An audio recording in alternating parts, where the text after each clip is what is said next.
We're live. What's up, buddy? Hey, everybody, folks at home. Tonight we're talking about David Lynch. We're going to cover Blue Velvet and Lost Highway. I know this is a favorite amongst all the folks at home. I just said that.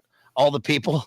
And Matty is here, Digital Minefield at the Real Cooter Brown, to help me dissect some David Lynch. I'm coming at this from a outsider's perspective. Pretty much. I've seen a lot of Lynch, but we're gonna talk about David Lynch, these two major films, and R.I.P. You know, David Lynch just recently passed away, so I hope you rest in peace. Hey, Matty, what's up? Tell the people. Oh, it's been a long week. Excited to be doing this. I've been looking forward to this one. Yeah, it's yeah. This is. I realized I hadn't watched. I'd never seen Lost. I kept getting Lost Highway and Wild at Heart mixed up. And then I realized I was like, oh, I've never actually seen Lost Highway. And I'd seen Blue Velvet one time. And I have we're going to get into all this, obviously. I mean, I have a slightly different perspective on it than I did the first time I watched it. But one thing I did want to say is because we were kind of talking about this the other day, just to is that, with Lynch, is that he's very interesting in the sense that he almost kind of created his own kind of niche micro genre because as I mentioned to you when we were talking the other day that, a movie like Event Horizon is truly horrifying. And, with a lot of Lynch's movies, I think Twin Peaks Fire Walk with Me was kind of, that was pretty scary. Like that's an intense movie. And with his other movies though, they're not really horror. They're not really terrifying. They're not really scary. It's the only thing I can describe it is it's like a sense of deep discomfort, and they're very kind of eerie. And so I think that even though I have some mixed feelings about some of the things he's done, overall I'm a fan. But it's just I just say that to make the point, and to recognize the fact that that's kind of a hard thing to do, to sort of create your own genre. There's a lot of people create worlds and mythologies and universes and things like that, but he I don't know. Hopefully people get what I'm saying is that there's something about his movies that they're not really scary. They're really horrifying. They're just deeply eerie and unsettling in a way that nothing else I've ever seen is. Well, you're right. I think everybody understands that sentiment about David Lynch. Certainly they are discomforting and just discomfiting, right? They are, the title of the stream is Psychogenic Fugue. No, we're going to be talking about the dissociative aspects of David Lynch films. To me, they all exist in one movie. They're not just one. You mentioned, the term that has been used now for quite a while is world building. They all exist in sort of one universe. But I think what's interesting about Lynch, my take on Lynch is that one of them, which I know we're going to dissect this, but one of them is that his films all exist in the world as we know it, and that critics like to discuss the dark underbelly of the American dream with David Lynch. I'm not sure that quite goes far enough. I think it's what would it be? It's the dark belly. It's the overbelly. It's not just what's hidden beneath the hidden in the seams. It's not just what's underneath the capitalist, post-war American dream vision and becoming the American nightmare. But I think this is the filmmaker's particular vision of the world as it is, actually, for him. And I've seen most of David Lynch's films. I've never seen Eraserhead. I've always purposefully avoided Eraserhead for some reason. Well, I know for what reasons. Like you said, Lynch really freaks me out. And I know that's part of the allure of his films, that they're so weird, but I really want to get to the bottom of why they hold this particular magnetism for a pretty wide audience. In thinking about his films, I came to the conclusion that I'm not a fan. I'm not a fan of David Lynch, but I do understand and seek to understand what the films convey. I think that they are pretty complex, but we're going to get to some of the things that I think I dislike about his movies, and some of where I think filmmaking, film audiences go wrong. Not to say that with that being said, I can also understand wholeheartedly, genuinely, truthfully that his movies have such a vision that people who are a fan, I can see why they are a fan of his movies. I totally get it. They are unique in the spectrum of movie makers. And one thing that I really want to get to is how we separate the filmmaker from the vision on screen. I mean, I know that this is actually a pretty difficult thing with movie making, and it's actually much more subtle in literature. One of the ways that I look at literature is that, for instance, if I was just recently talking about the poem "The Wanderer" and another poem, "The Seafarer." These are Anglo-Saxon poems from 1,200 years ago. We don't know the names of the poets; they're anonymous, but we know the name of the work, and that speaks to the strength of the work because we don't have to know anything about the author. There's a speaker in the work, and the speaker speaks for us in a continuously present way. Literature is always in the present; it's always unfolding. It has a kind of archetypal captivation with the reader that makes it so that we can see ourselves in a work of literature, etc. But with movies, you would think that would be the case, but it's actually not the case because cinema is such a visual art form, just right off the bat, that the voice, the artistic voice of the filmmaker can be one that we can't escape. And Lynch is so stark with his vision, with his artistic voice, that it's difficult to separate the man from the movie. I don't know anything. I know as much about David Lynch as I've read over the years, and I watched a documentary this afternoon that I'll talk about. I watched it so you don't have to, about Lynch and how that kind of informs what we see in his movies. But you're right when you said that they are absolutely, there's an anxiety in his movies that is so creepy. And I think that also contrasts with how we see David Lynch, like how he acted in public, and he was such a wholesome sounding guy. So I don't want to get, we can go wherever, but I don't want to get too much into like how we dissect the character or how we deconstruct the character of David Lynch. I mean, he was a guy, and we don't know him. But from what I've seen in this documentary, we'll talk about that and what we see in the films. What's your favorite Lynch film, if you have one?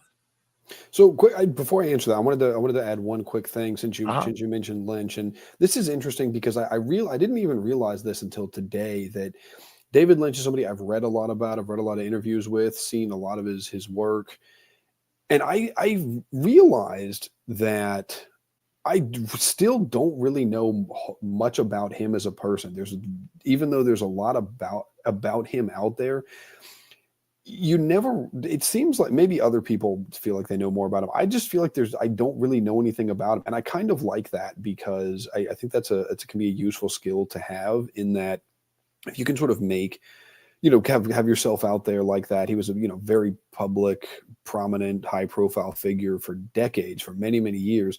And it's like, who is this guy? Like, what's his deal? What makes him tick? Who is he? I don't know. Like, we know he's David Lynch, obviously, but anyway, to answer your question, favorite movie, probably because I watched Lost Highway today. Inland Empire is up there for sure. I like Mulholland Drive a lot. It's probably between Mulholland Drive and actually Lost Highway. Probably Mulholland Drive would be my favorite, but Lost Highway is up there for sure. Blue Velvet, and I hinted at this with some of my posts about this stream, is that I actually like Blue Velvet. I think as a mystery film, which is hard to do, a good proper mystery film. It's really well done, but after the second time watching it, the first time I watched it, I was like, dude, Frank Booth, the Dennis Hopper character, is like the truest psycho. But then I have a different take on it after the fact, after seeing it a second time. And I was kind of riffing to myself about, I was just imagining a scenario where, because I don't know, we're not going to delve into people's personal lives here, but if y'all don't know, Dennis Hopper was not a good person. He was actually a really terrible guy. And I had this image of like David Lynch casting Dennis Hopper and be like, all right, Dennis, you're going to be playing yourself, but tone down the insanity by about 100. And that's Frank Booth. So it's, I can't tell the difference between real life and the movies, man. Look at me. Look at him. He's a big man. He's a big man. I'm a little man. I'm a little man. Look at me. Wrong. Yeah. Dennis Hopper is certainly a force to be reckoned with in Blue Velvet. Yeah, he's a machine. Do you want to start with that one? Yeah, let's start with Blue Velvet. I'll say that I don't have a favorite Lynch film. I can't say I have a favorite. I think that the best is Fire Walk with Me. I covered Fire Walk with Me a year ago. Jethro helped me do that, and I think that it's so dark, but it is revelatory concerning a lot of the elements that we discuss in literature and continuously in film, and it really gets that in a deeply esoteric way that other films don't get, especially regarding dissociation and demonic activity. Rewatching Blue Velvet, it's not that I don't want to say like or dislike. I mean, I severely dislike the film, and I also really dislike Lost Highway. I dislike Lost Highway because probably for the intended purpose, like what it actually accomplishes. That's why I dislike it. Yeah, it is so demonic to me, and I think it exists in like this weird liminal space, to use the terms people use now. When I first saw Lost Highway, I was sitting in my garage. I had a garage with an open door to it that we turned into kind of a TV room, and my friend Paul rented the movie for me from Blockbuster, and he said, you got to watch this. Paul knows everything about David Lynch, and he gave me Lost Highway, and I made the mistake of watching it like at 16, like outside, in this garage in the dark, and it totally fucking freaked me out. It's a bad trip du jour, and rewatching it doesn't quite do that to me anymore, like the visceral nature of what it does. It was really confusing when I first saw it. Confusing not in a way that the film is confusing, but confusing psychologically, I think. Blue Velvet is still confusing, and the problem I have with Lynch is that as far as a person can go with style, I think sometimes the substance lacks in terms of cohesive narrative, and I know that's partly the point, but it leaves me with a dread that I really hate in movies. And again, maybe that's his intention, partly. But there has to be something in a film, not that I find uplifting, but something for me to grasp, like that I can quote. Now, Twin Peaks is endlessly quotable, but and even Blue Velvet is also is his work is quotable, but it's not quotable in the sense that I feel exhilarated when I quote it. I feel pretty. I don't know. Moldy says, I'm a grizzled cinema vet now. Yeah, well, I feel grizzled. While quoting David Lynch. So let's start with Blue Velvet.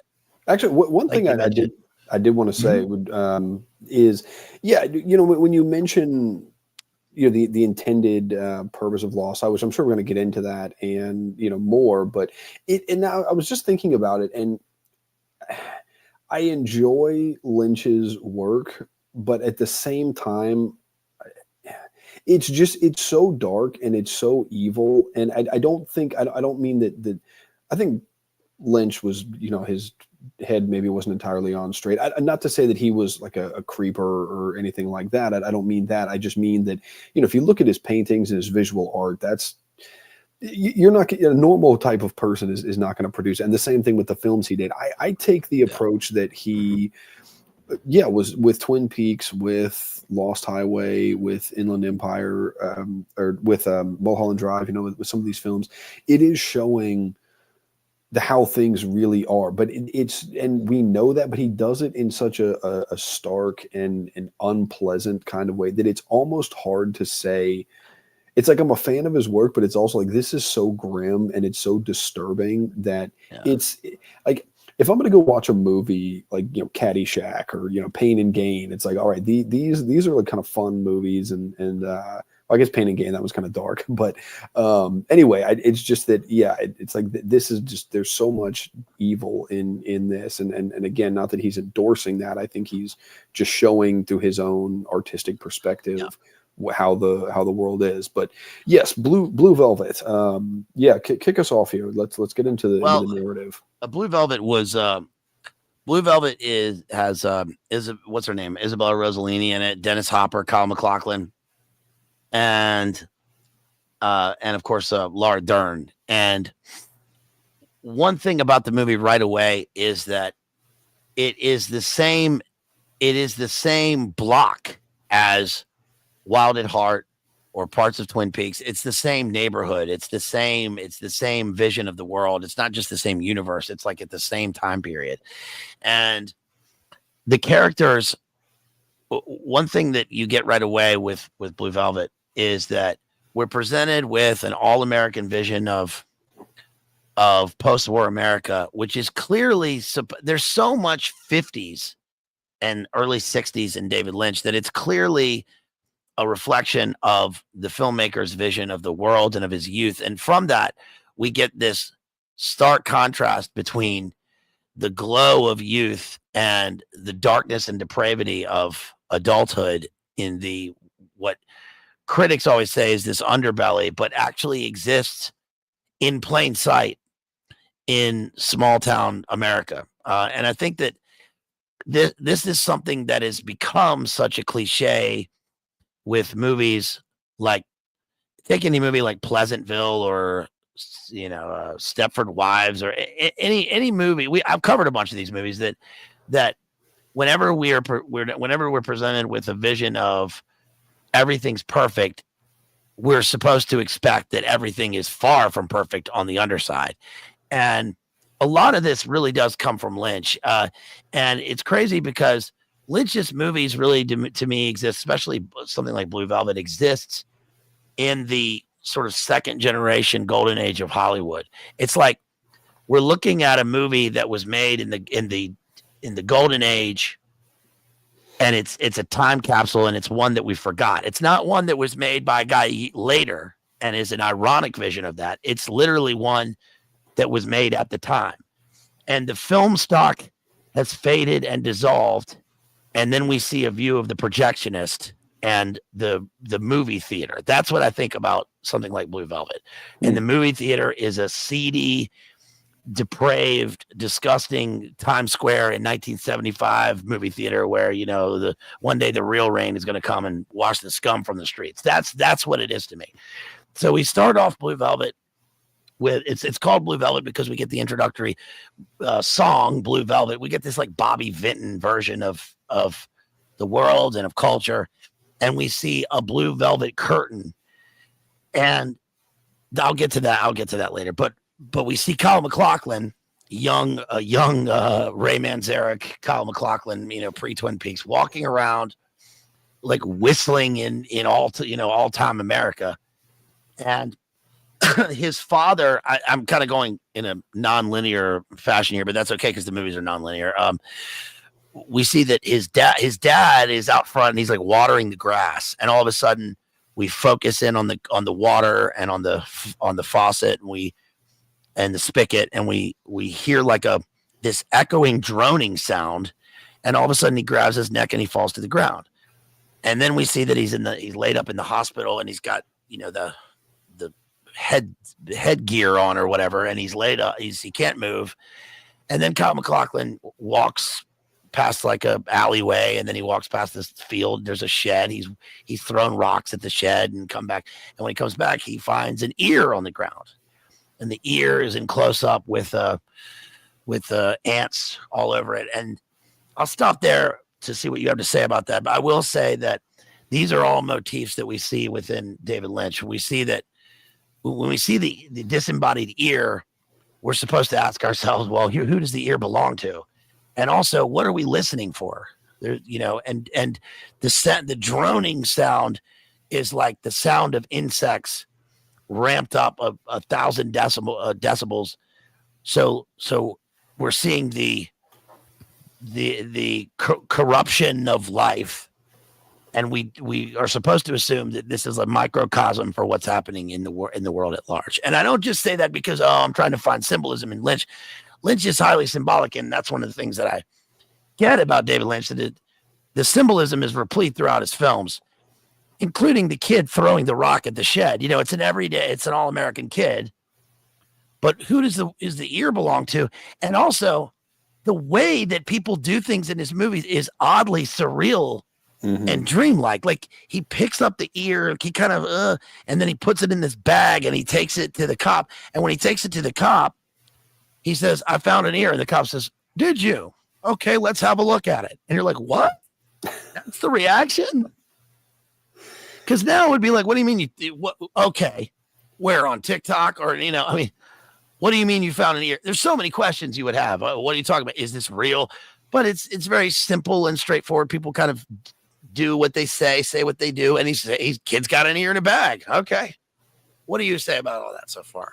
Yeah, I mean, it's funny because when he pulls the ear out of the bag, he's like, "Oh, yep, that's a human ear, all right." It's like, well, obviously, dude. But one of the things, and this kind of, I want to come back to this at the end of the movie, is because it says tie in, is the initial opening shot where you're talking about that block, that sort of idyllic small town America block, is one of the things that is it sort of, the camera kind of, I don't know if pan would be, I'm not a filmmaker, but it sort of goes down into underground, and there's hundreds of these black beetles that are just like scurrying about under the grass. And so there's a tie-in at the end of the movie, and so it's sort of a foreshadowing. But I think what it shows is that there's something, you have this idyllic street, and then you have all these beetles like running around, and so it's the idea that there's something. And I mean, they're grosser animals than beetles, but it's this idea that there's something dark that you're not seeing. There's something dark and kind of gross under the surface that you're not seeing. We have these, white picket fences, bright green lawns. The colors in the movie are very striking. They almost remind me, well, I guess it would remind me, if anybody ever saw the show Pushing Daisies, which was back on in the 2000s, it was an ABC show. It was only on for 2 seasons, but it was a really good show. But there was really stark, kind of bright colors in that, and that always reminded me of something like Blue Velvet, where the colors are very rich and they really kind of jump out at you. And so, a lot of the themes that Lynch was exploring in this movie, kind of like we were getting at a little while ago, is that these same themes are explored in Twin Peaks. And so with and we have these you have this kind of criminal underbelly that in the grand scheme of things is, and not to jump ahead, but somebody like Frank Booth, somebody like the guy who owned the inn in Twin Peaks, whatever his name, I can't think of his name, Ben Horn.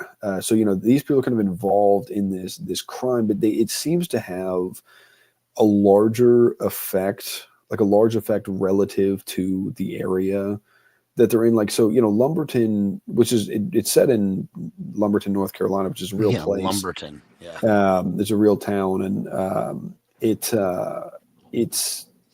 like, you wouldn't, so, it's not like near any major cities, right? So it's not like a New York City, we're going to have the mob or whatever. It's like Frank Booth, the Dennis Hopper character, is sort of a small player, and that he doesn't seem to be connected to any kind of, larger organized crimes. But the threat that he poses is significant relative to his criminal empire, his very small criminal empire. Yeah, I like what you were saying about the vision of the underworld. We get this biological ecosystem, right, where we have all these people, all these biological entities coexisting, and the bugs in David Lynch are as symbolic, I think, as the people a lot of times. And I'll mention one of the things that occurs in the documentary about him in a second. But we get these scarabs or these dung beetles swarming underground, like you mentioned. That's a great catch. And the same with the ants. And I think that Frank Booth looks like a beetle in this movie.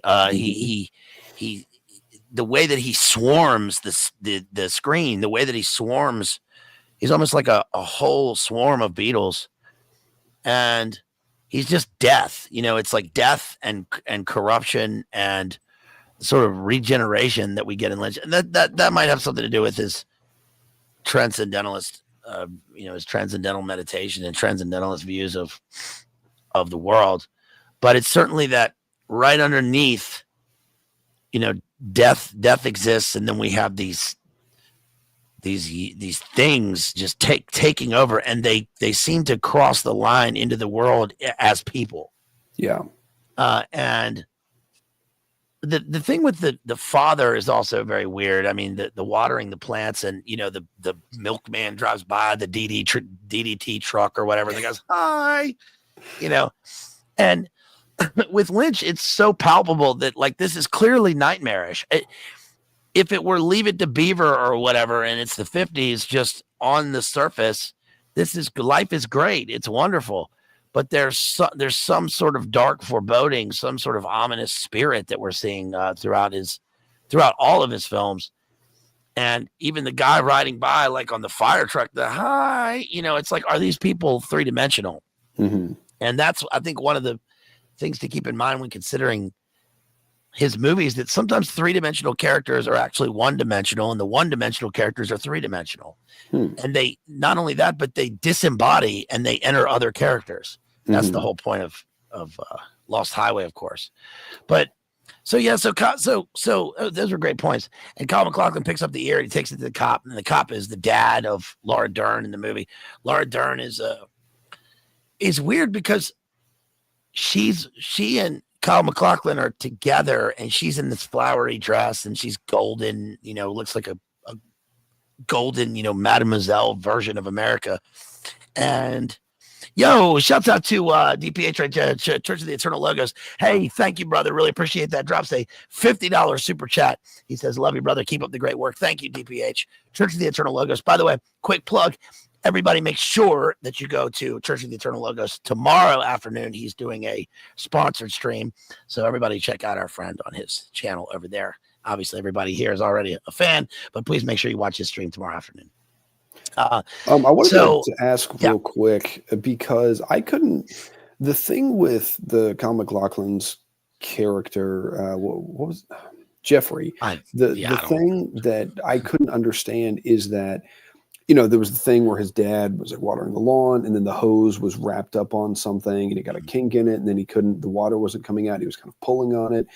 And you could tell the way it builds up is like something's going to happen because the water's spraying out of the spigot because the seal is coming loose. And then when I first saw it, he kind of like grabs his neck, and I thought he'd gotten stung by something. It looked like he had gotten like a bee sting or something. But then he's in I don't know if it would be traction, if that's what it's called. But like that device that he's all wrapped up in, where it seems like he's paralyzed. But then it's like, they never actually said what happened to him. And it's like, how did he go from a place, like, did his neck just randomly break? Like, what? I don't know. And it was so weird. That's what pisses me off about the movies. It's like, it forces me to care about this thing. And I wonder, okay, well, now I'm looking at the kink in like you were saying, the kink, and then the blood flow seems to knot up. Maybe he had a stroke, but then the mom comes into the picture, and was he a target? Is he somebody else? Why did he grab his ear? Was he shot or his neck? Was he shot in the neck? And then it's never answered. And I think, okay, I get that this is purposeful, and I get that the everyday things have a kind of horror to them, and anything can kill you and all this stuff. But I also think, why am I forced into the situation where I care so much about what happens to this character when I don't ever get a resolution? And that's what pisses me off about Lynch movies. I get it. I get that that's part of the point. that there is no resolution. Sometimes things are surrealistic and nightmarish, and sometimes just the very fact of existence in the family and the way that it's portrayed is different from the inference. And I get all that, but what is happening? Why do I care? Why do I have to give this a damn rewatch, giving a shit about this? Does that make sense? No, you're absolutely right. And I mean, this is one of Lynch's more realistic movies because the plot is fairly linear. There's no, even though Frank Booth is kind of like a demonic type of character, he's not demonic in the same way that, like Killer Bob or the Mystery Man from Lost Highway is. But so that doesn't make, it's like this whole thing doesn't make any sense of how, like you go from looking like you got stung by a bee to being, locked in this contraption. But anyway, what I was going to get at is there was an interesting thing at the beginning. So there's a lot of like foreshadowing in this. And one of the instances is, so, his dad's in the hospital, his mom, and it's unclear if his aunt lives with them or is just visiting. And so, Jeffrey's just back home from college, and he's going out. He's like, "Oh, I'm gonna go out." And his mom's like, "Oh, do you need to borrow the car?" And he's like, "No, I'm just gonna go walk." And then his aunt says something like, "Don't go anywhere near Lincoln," or something to that effect. He's like, "Oh yeah, I won't." And then, so it clearly, like she knows. She seems to have some kind of indication, whether she knows the ins and outs of the criminal element. She knows that is an area of town like where Frank Booth and his people are operating, and so it would be interesting that he wouldn't. So it's like, is that a recent development? Because if he grew up there, you think he would kind of know, don't go to that area. But I don't know. I thought it was kind of interesting for her to say that and then not entirely know like where, because it's sort of like, stay away from that area. Well, I think that, and listen, if you're watching this and the reason why this happens, let me know in the comments afterwards. Educate me on David Lynch. I mean, I want to know what I'm missing. I think it's too simplistic for me to say that I'm missing something, and the point is that I'm missing it. Mm-hmm. It's too nihilistic. It's too much to say. All right, so here's where like cohesion comes in a film. Like if you're gonna have, Sweet Violence says, why do you have to go and make it compelling? Well, if it's compelling and it compels me to find the answer, but I don't ever find the answer, no matter how far I dig, then the problem is that there's no cohesion. And then the point becomes like, it's like with this damn book. It's like with simulacra and simulation that it's totally postmodern, and that the simulation has overtaken meaning completely, or the original thing that it's simulating. And now that's all there is. And then there's no meaning. And if there's no meaning, then there's no meaning in the film. And if there's no meaning in the film, then why am I watching it? Interestingly enough, like something like The Big Lebowski or Burn After Reading, Coen Brothers movies also do this, that you're on a Shaggy Dog story and you get lost in details. And eventually, in Burn After Reading is a great example of this, that they close the book and we go up and we have a God's eye view of the earth, and it shows that people are making a mess of things and they don't seem to find any meaning in anything, even though there is meaning. But in this, there doesn't seem to be any meaning. Everything is totally chaos.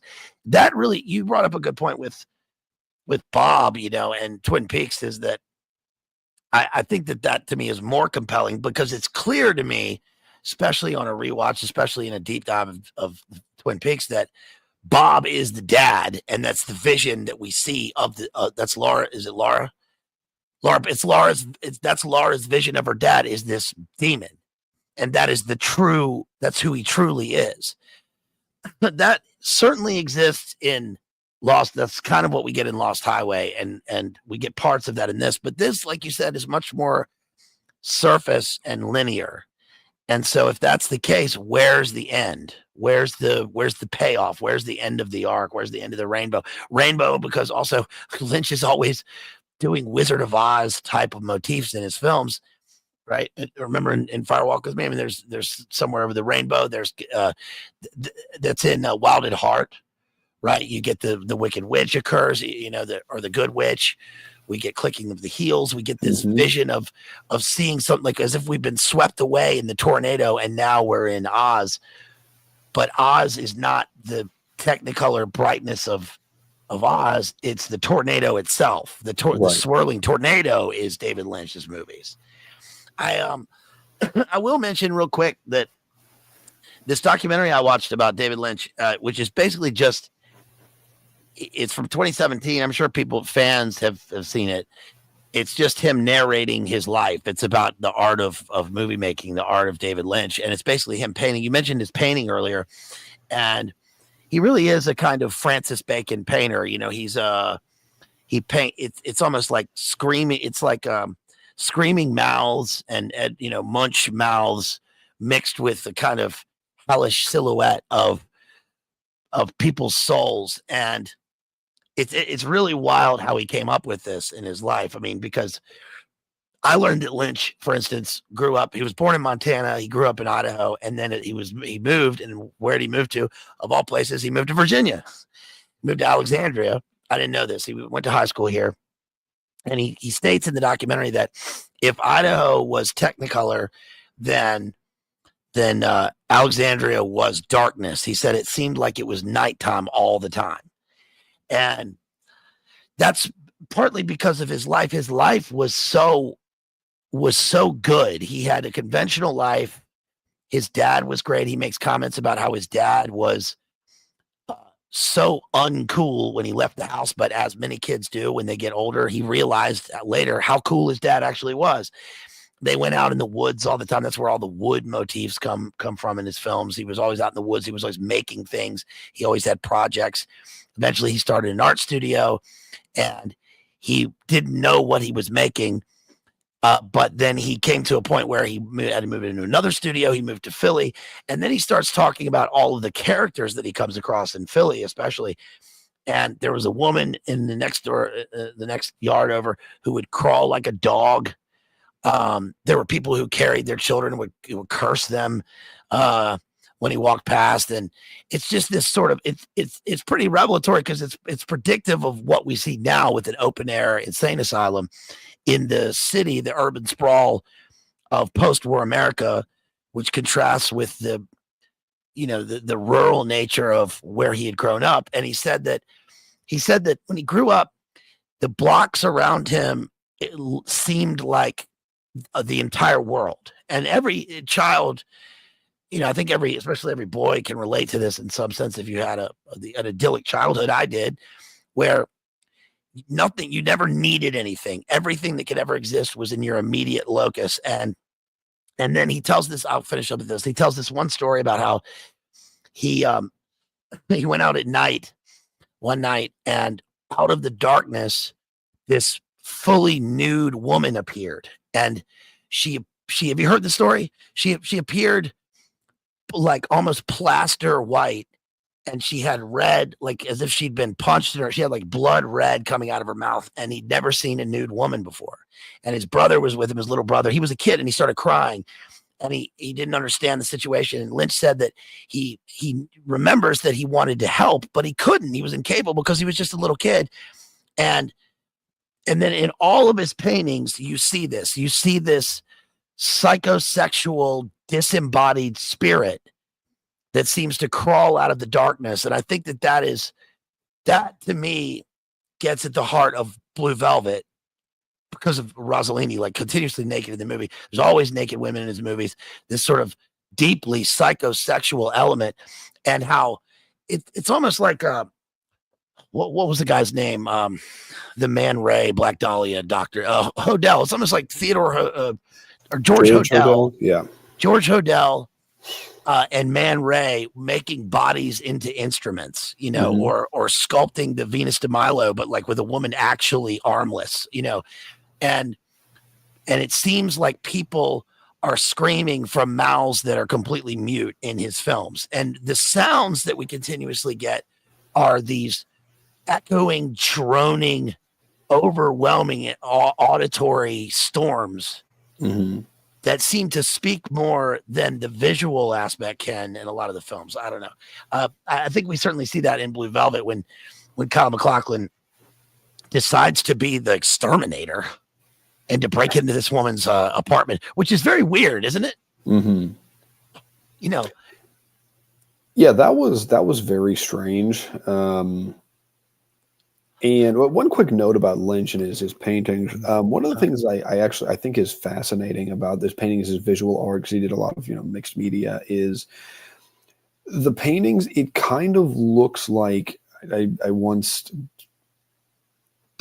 I first kind of discovered his paintings, I was looking at them. I was like, this looks like it was done by a 9-year-old mental patient. But then from an artistic standpoint, if you actually, and look, I'm not like an art critic or anything, but if you look at them and really pay attention, like, no, this is actual, there's real artistic skill and talent. So on the surface, it's like, yeah, this is like a very disturbed child, because there is kind of a childlike sort of quality to them, but it's also like, no, this guy was a actually very serious. And, based on some of the interviews and profiles I read with him, like, he actually seemed to take painting the most seriously out of any of the art. Because he was a musician as well, songwriter, painter, visual artist, sculptor. He did lithographs and all kinds of things. But anyway, to get back to Blue Velvet, I pulled up the plot so I could. Yeah, so he. Yeah, so then that's when because Sandy, the Laura Dern character, tells Jeffrey that this. You want to pull it up here? Can I get you to share it? Yeah, Absolutely. Allow me to do that. Hold on. Let me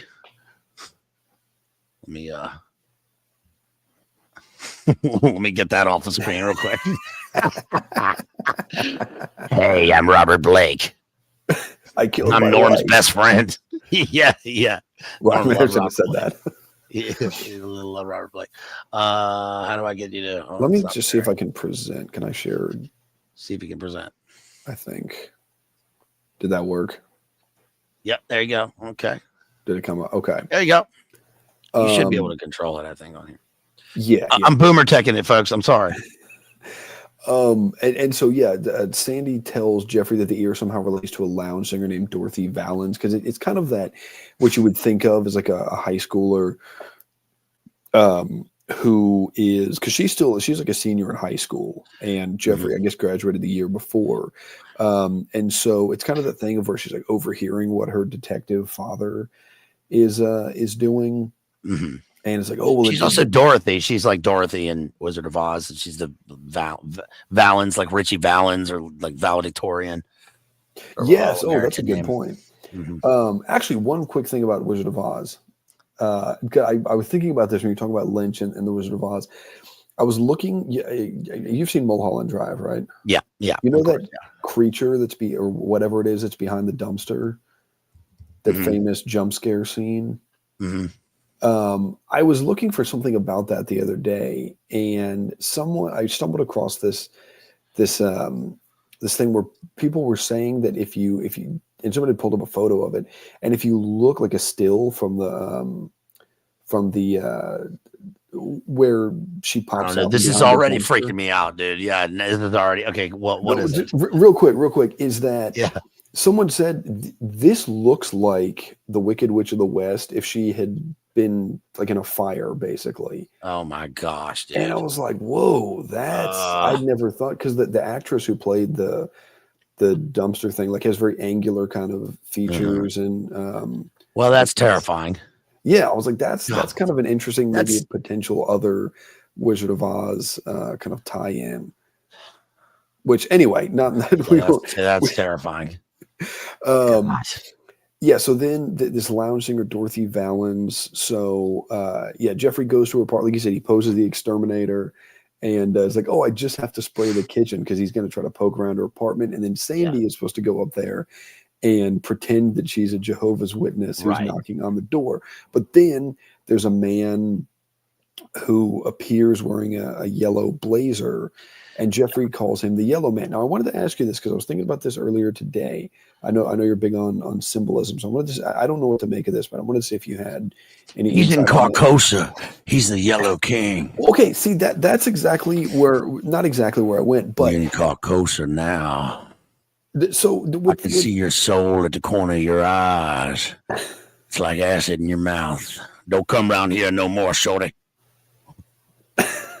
with the color yellow, I mean, when we think about how that appears, I'm sure a lot of people have read the story of like the yellow wallpaper. We have Charlotte Perkins Gilman. Mm-hmm. Yeah, we have the Yellow King, which comes from the short stories about the King in Yellow. We have the song "Yellow" by Coldplay. Right. We have That Yellow Bastard from Sin City. And so I noticed that and these were some, I'm sure I could think of more examples, but I was thinking of these examples is that because this character we'll find out we'll find out more about him, but that yellow seems to tie into, to use a broad term, kind of malevolence in literature. Have you thought about this? Encountered this? I just put something together. Something together. You said earlier that the dad looked like he was stung, and the guy's wearing a yellow jacket. So he's a yellow jacket.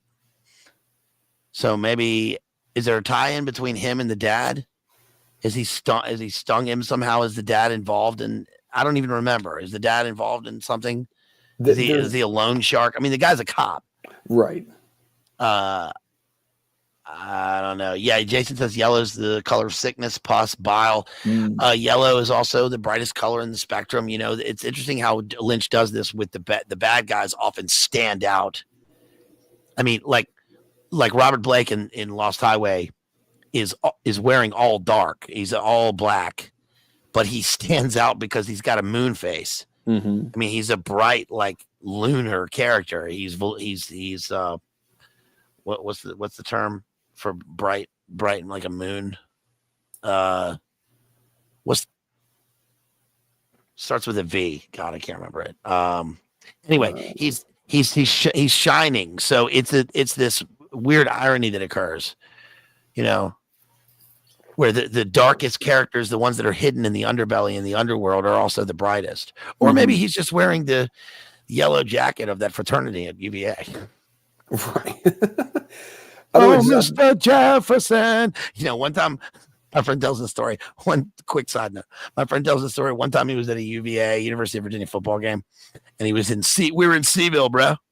And he was walking around downtown Seaville, and he turned a corner, and he saw one of my other friends around the corner with a bunch of old men. They all had these yellow jackets on, and they were sitting there singing the song to Mr. Jefferson. Mr. Jefferson, our university. And he said, dude, what are you doing? Maybe he's one of those dudes. It could be. I don't know. I thought it was interesting that, how often we see yellow kind of tied in with, not so savory things, but anyway, he sees this yellow man, and then so Jeffrey and Sandy go on a date. They go to see Dorothy at this nightclub, and where she sings the song Blue Velvet. So then they leave. She's also terrible, by the way. Oh yeah, terrible. Is she purposefully bad? I think so. I didn't remember her being this bad. When I saw the movie originally, I thought, oh, she's just singing Blue Velvet. She's a nightclub singer. But she's no Haley Smith singing Making Whoopee in American Dad. I mean, she's really bad. But I guess that's the point. I mean, she has no stage presence either. That why would anybody? This is the big draw for this nightclub. I mean, I get it's small town North Carolina, but like this is the best they can get. Yeah. Who is she the daughter of? She's the daughter of who's the actress she's the daughter of? The Swedish Bergman. Isn't she the daughter of Ingrid Bergman? Isabella Rossellini, isn't she? I actually don't know. I think she is. Somebody in the chat get me there. I think that she is. Which gives the kind of double. Yeah. Gives the kind of. Yeah, is that right? Yeah. Yeah. So dad was Roberto Rossellini, and her mom was Ingrid Bergman. So it gives us a double or a triple layer of meta entendre for the. I'm just throwing words. I don't know what the words mean. It's it gives us some sort of meta layer to watching her on film. We end up watching her on the stage. We're watching the people watch her. This is like Polanski going to watch going to watch the screening of Rosemary's Baby, where he watched the people to make sure their reaction. Do you remember that? I mentioned that in the Rosemary's Baby stream, where this is pretty brilliant, actually, for the folks at home. Polanski has that shot in Rosemary. Everybody will remember this. That shot in Rosemary's Baby where we're walking down the corridor in the Dakota building, which is a different building in the movie. But anyway, they're walking down it, and we look to the side. There's the demonic thing happening, but we don't move. And the crew said, "Why don't you move the camera so we see where she walks?" And he said, "Because of this." And then he went and saw the screening, and then he brought them all to it. And then in the movie theater, they all go like this. He's directed them to do the thing without doing, which is a form of visual ellipsis, but that seems to be sort of what's happening here. When we are watching the film, we watch Frank watching her, and Frank doesn't even appear like Frank. He's like a different Frank. In the film. So also, can I mention the curtain here? The curtain occurs in Lost Highway. There's a scene, in his recording studio, and when we go into the blackness where we enter into another person, out of the blackness, right? You see the bottom of the red curtain, so it's almost like we're in the Black Lodge. And I'm wondering if in Lost Highway we're going through the Black Lodge to get to when Frank turns into Balthazar Getty. So is that what's also happening here? Is there a thin veil between this world and the underworld? And then all it takes is opening the curtain to walk through or to walk into the Black Lodge. I mean, is this all the same universe, the same place? I tend to think it is. Yeah, I would. I think so. But what's up with the blue curtain? Why the blue? Why blue? Is it blue because of the sexual nature of the film? I don't know. That's with the blue vote. Jason said something in the chat a second ago. I think it was Jason. Let me scroll back up. Yeah, he said blue velvet is metaphor for cadaver skin. Okay. Which I was not aware of that, but that's a very interesting point. That is a great point. That's a great point because in the documentary,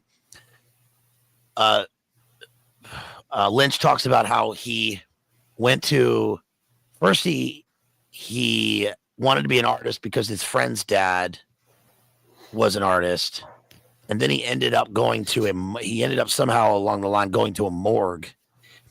And he got a visit to the morgue. And when he went to the morgue, he saw all these cadaver, all the bodies lined up in the morgue. And they all were there for various reasons. And it made him think for his paintings that, and this is interesting for Lynch, that this is the starting point for the story, is how they got, is the body. And the origin is how they got there. So that gives a kind of time loop and a nonlinear narrative to something that will exist later. Like, for instance, you can imagine that the start of the story in Blue Velvet is the ear itself, is finding the ear. But we have to find out how to get to the ear, and then we have to go into the story that goes sort of backwards in terms of how the ear ended up. And it's the same with Lost Highway. Lynch stated that a guy came to the. I don't know if this is true, but here's what he said. It's probably true. It might be true, but not factual. A guy came to his intercom and he was ringing the intercom and he answered it and it said, "Dick Laurent is dead." And that's all he ever heard. And that's what we get in the movie Lost Highway. But the question is, who's Dick Laurent and how do we get there?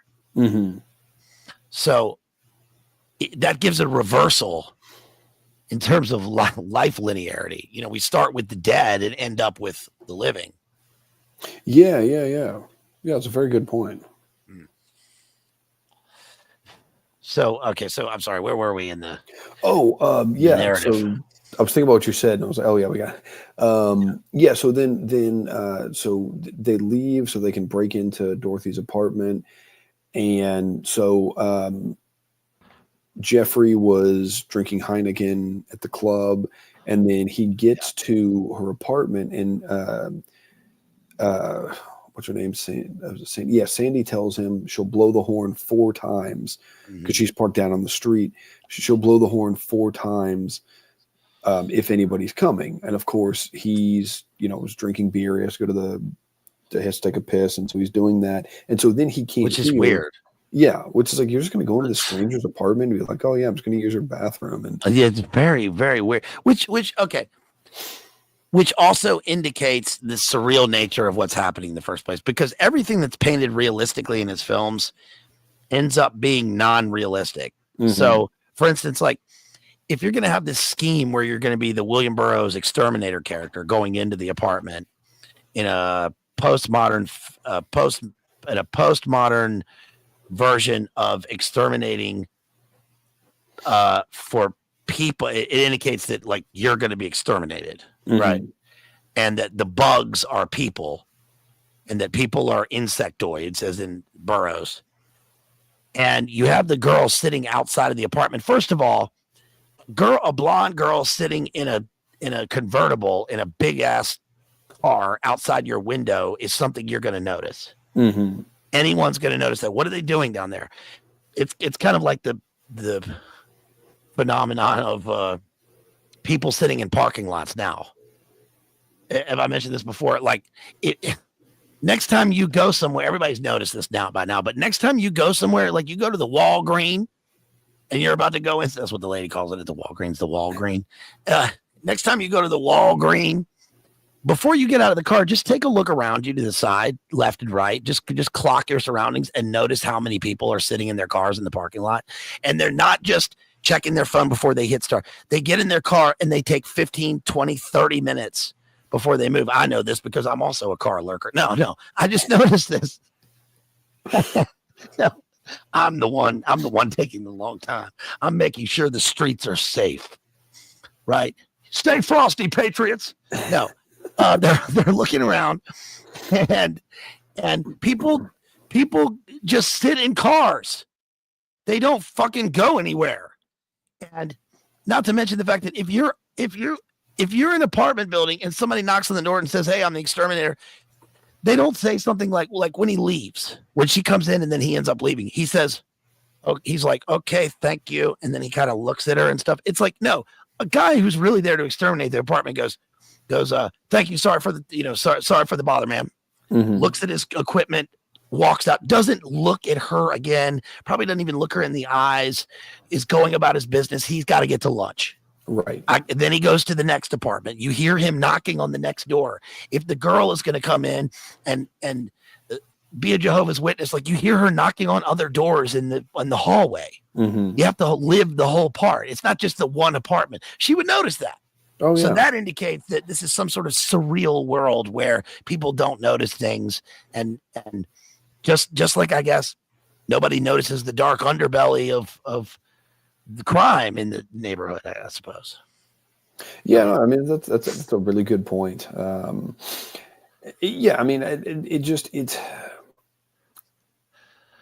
that is weird because she's clearly hyper vigilant. Yeah. And because she opens the door and has like the chain on everything and is like, yes, like, who are you? Like she's clearly attuned to what's happening around her, and so I agree, she would have noticed. And then there's the thing of, and this plays into the story later, so she lives on the 7th floor and the elevator is broken. So he says to climb 7 flights of stairs. Every time they go to an apartment, they never fix the elevator. So, they're having to climb these 7 flights of stairs. And, if you have to go up 7 flights of stairs, that you're going to be taxed at the end of it. And so the fact that he just comes in, not a drop of sweat, hair in place, just looks totally normal. Like, oh, I have to, spray your apartment. I mean, that to me is okay, man. Hey, I'm a guy who's very much too well put together, and I've got an earring, even though I look like I'm in high school. Yeah. And I'm an exterminator wearing an ill-fitting exterminator suit that looks like it's never been worn. Mm-hmm. Yeah, get out of here. Yeah. Also, Mela points out people turning on their cars and just driving without heating up the engine first. Totally psychotic. Like, if you go outside and it's 30 degrees, 8 degrees centigrade. I don't know what it is centigrade. You go outside and it's cold and you get in your car and you just drive. You don't even wait for the Bluetooth to turn on. That's a good amount of time. You got to light your cigarette. You got to roll down the window. You got to make sure you got everything. All right. Then you back up. Instead of just turn it on, go. It's like this fucking guy down the street turns on his Prius. He's still driving with a mask on in the Prius by himself. Oh my gosh. I make sure to give him a piece of my mind when he goes by. And a piece of my mind says, and a good day to you, sir. Because I'm a good neighbor.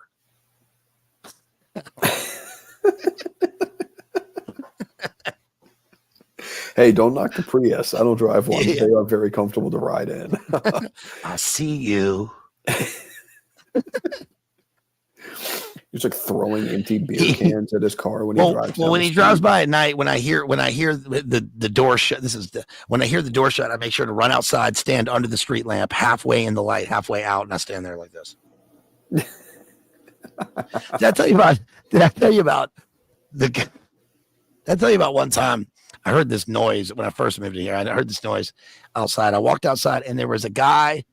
This is a quiet neighborhood. There's a guy walking in circles, but moving forward, like stumbling, looking down, going, "Hail in America with the baseball bat. And it got a big cat." It was a fake song. Mm-hmm. But he was like stumbling, and I stood out in my usual spot right under the street lamp, and I thought, if this son of a bitch comes anywhere near my sector, things are going to happen here. But then he saw me halfway in the light and then turned around and walked back the other way. But like in a normal step, I'm like, what are you doing? You're not drunk because you turned around and walked the other way. Why are you walking around at 1 a.m. in this neighborhood doing that? That's odd. Yeah, that is. I remember you telling me that story, and I was like, that is one of the most bizarre things. That's like a David Lynch. I mean, that sounds like a David Lynch kind of character. Yeah. A guy that walks in circles, that he's kind of moving forward and then just walks the other way. I mean, that kind of odd behavior. It's like in Fire Walk with Me, where I think it's where is it? It's been a while since I've seen it. I think it's Dale Cooper goes to that trailer park and Harry Dean Stanton's like, "Where are you going?" He's like, "I'm going over there." And it's like, it's bizarre kind of, it's like normal, but very bizarre. There was something even weirder than that happened, which is I heard this noise. I looked out the window shades, right? And I went outside and I was standing in the darkness just to get my bearings, get my night vision. And, I heard there was a car parked in front of the house next door with but this was like 3 a.m. in the summertime. Oh, and it was summertime. No, he was parked out front and I walked out front. I was smoking a cigarette. This guy gets out of the car. He walks through my yard up to me and he goes, "Yo, man, you want some Doritos?" And I was like, "Get the fuck out of here now." And he was like, "My bad," and got in the car and drove off. But he'd been in front of the neighbor's house, sitting in the car, eating Doritos at 3 a.m. for like a good hour and a half. That is. What are you doing? That's beyond bizarre. Yo, man, you want some Doritos? Wow, I'm at a loss on that one. I don't even. That's what a weirdo. I was like this. "I've already had all my Doritos tonight, but you know what I haven't had? Long pig." No. Get out of here. And then there was the feral people. Mm-hmm. There was a gang of feral. They had mud all over them, and they were walking and they walked to the train tracks, like into the gully, into the train tracks, like right past me with like laundry bags. And I went, hey, and one of them turned and went like that, like had like sharpened teeth. That happened. Do you live in a David Lynch movie? Yeah. I live in Lumberton. They really play up the lumber thing everywhere. Yeah, Dorito. Yeah, Jason says Doritos. Oh, you mean, are you a great big fat person? Anyway, all right. Sorry, folks. Let's get back to the movie here. What happens? Okay, so then he Dorothy comes back home early. Mm-hmm. Jeffrey jumps in the closet, hiding. Yes. And then she finds him, like gets a knife, and does she try to have relations with? Oh yeah, she makes him take his clothes off, and then they're about to engage in relations, and then that's when Frank Booth, played by Dennis Hopper, playing himself, shows up, and so Jeffrey gets back in the closet, and this is maybe the most disturbing scene in any movie. Oh, yeah. I'm not even going to describe. Was this the mommy? Was it that scene? Yeah. It's I'm not even going to describe what that's. You've said enough for that scene. I think that's something. Yeah. If people have seen the movie, they know the scene. It's horribly. It's like it's the same. It's the same physical motions as Napoleon having relations with his wife in the Ridley Scott movie. Am I right? It's the exact same. He's a total beast. Yeah. After I listened to your analysis, I was like, I'm never watching that movie. And so it's very. I mean, the guy is just. It describes him as psychopathic. He's beyond psychopathic to the point that. And okay, here's what I was going to say about Frank Booth, and this is why I think Dennis Hopper, who I think was generally a pretty good actor, at least in Hoosiers. He was phenomenal in Hoosiers. Other movies, he was. Dennis Hopper was in Hoosiers? Yeah. He played. Gene Hackman was in. Dennis Hopper played the guy who was the dad of that kid who was on the team, and he was an alcoholic. And so Gene Hackman was trying to get him clean, help him get him cleaned up. He was like the drunk guy that was obsessed with basketball. I forgot. Yeah, a good catch. Great performance in he was also in Waterworld. I don't think I ever saw that one. Yeah. All they have here in the world now is a bunch of piss drinking freaks. That's him in the movie. Dennis Hopper playing himself.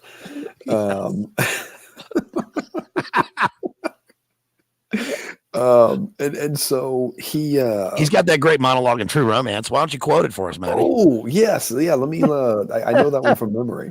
No, he was good in True Romance too. That scene with him and Christopher Walken was. Yeah. No, I do not know that monologue by heart. To be clear, but no. So and this is why, because the first time you watch, you're like, this guy is a freak, and he is, and it's unsettling. But the second time I watched it, I was like, he's kind of overacting. He's doing too much. He's like trying too hard to be, and he is a psycho, but it's almost like he's trying too hard, and it's like nobody is this insane. I've encountered insane people before. Nobody is that insane in the way he is, and the problem is it doesn't cross into territory of like where you have these sort of demon characters in Lynch movies, where I would say Frank would be someone who is demonic, but he's not like a demon type of character like Killer Bob, like the Mystery Man, like some of these characters who are obviously he's not an entity. He is a human. But anyway, I was like, this is just ridiculous. And you and I were talking about this the other day. We were joking about people who curse too much, and then you have the people who curse too much, but then it's like that kid that everybody knew in 8th grade who learned a bunch of curse words but didn't know how to use them. And so it's like when they go to that creepy guy's apartment and Frank's like, how the shit are you?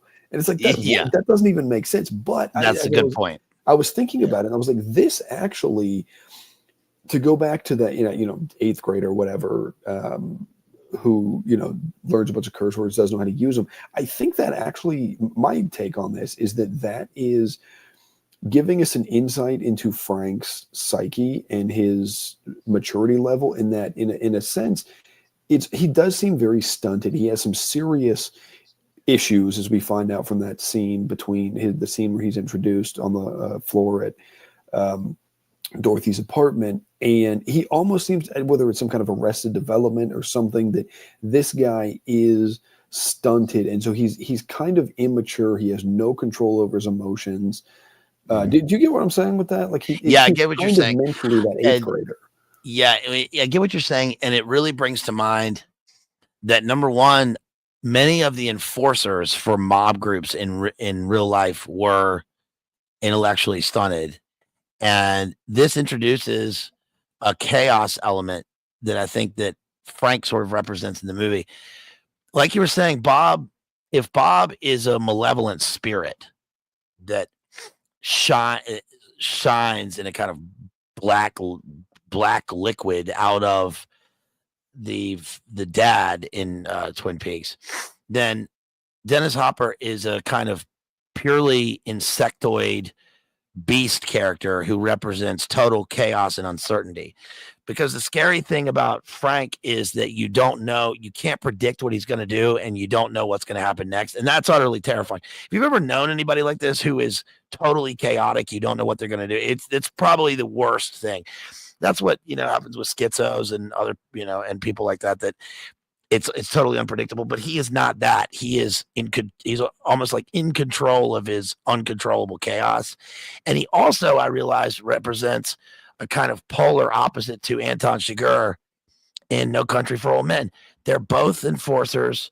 They both are mob-tied characters. They both are uncontrollable, and they both use a kind of a valved tank. So the difference is that Anton Chigurh is much more cool and truly psychopathic and exists in the zone, and he uses his oxygen tank for a cattle gun, which he uses for all sorts of things. That's his one of his methods of execution and all this stuff, and to unlock doors. But Frank uses it on himself. He uses this nitrous tank, and he sucks the life out of this nitrous tank, which turns him into a complete psycho. And I've never seen that in anything else, but it gives a kind of body mod to this chaos guy where he's already psycho, and then he sucks in this nitrous. This guy's really whipping it, huh? I mean, he's taking some whippets more like flip. Okay, no, I don't know where I'm going. More like he flipped the script on him, huh? Lady's wearing 2 different color socks. That's what the lady said. Did I tell you about the boomer? The boomer that we met last weekend. We met the most legendary boomers. This was in the wild. This is a total tangent. We met the most legendary boomers I've ever met in my life.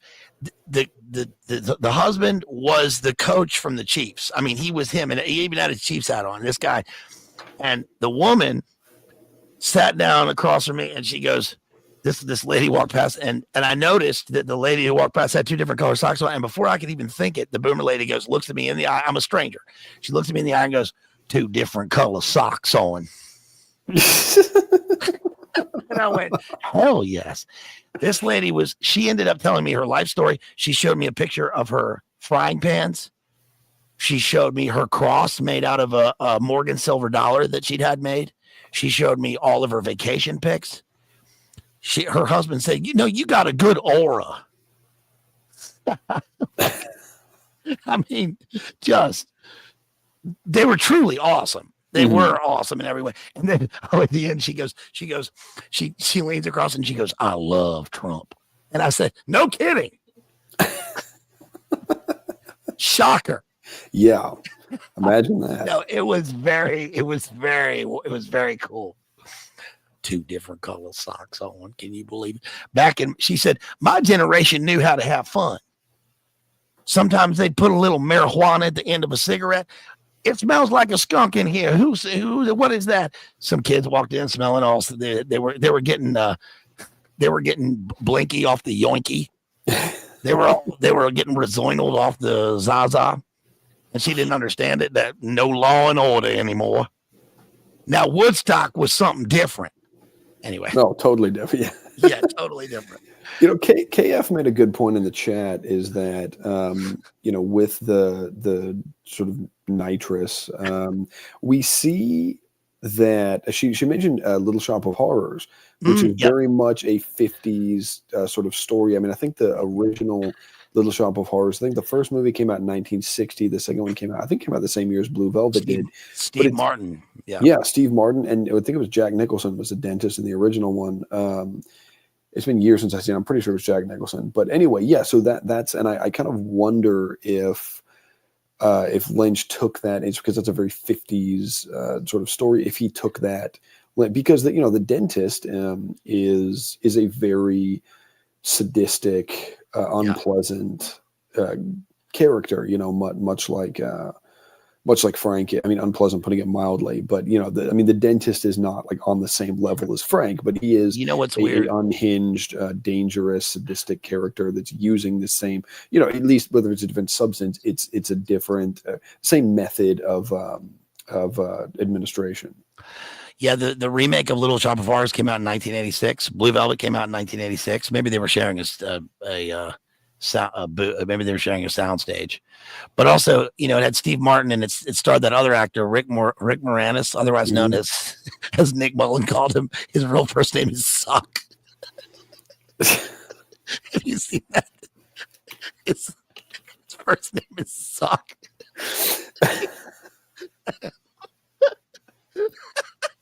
You remember that bit? Yeah. Hi, my name is Suck. I'm here for the audition. Anyway, no, but I was cast as the dentist. Orange Scorvello, DDS. Yeah, I was cast as him in a production, and I didn't take it, and I should have, but I didn't really have to do much. Mm-hmm. I was just for the dentist role in Little Shop of Horrors. Hey, mama, little chucklehead. He's like an Elvis sadistic dentist. There's also another very famous dentist, sadistic dentist, and the most famous of all time, and that's by Sir Laurence Olivier in Marathon Man. Right? Is it safe? Is it safe? Very famous sadistic dentist role. But yeah, that is interesting with the tank. Just a quick anecdote. There was this, some of my siblings used to be involved in community theater, and the local theater did a production of Little Shop of Horrors.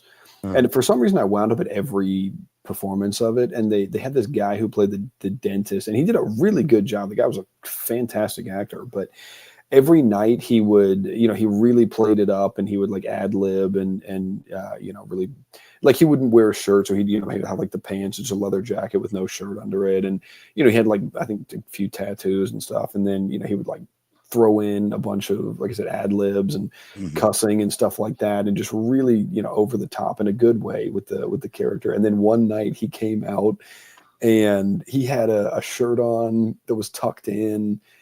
Didn't do any ad-libbing, didn't curse at all. Like, even the cursing that was in the script, he censored that. And everybody was like, what is going on? Why is he doing this? Come to find out, his mom was in the audience that night, and she didn't know he had tattoos, and he didn't want to go over the top. So that's actually the whole character. That's actually pretty good acting, because he reeled it in so far that he became probably more sadistic by being a buttoned-up dentist. In that sense. Yeah. It's well done. It's like Tim Watley.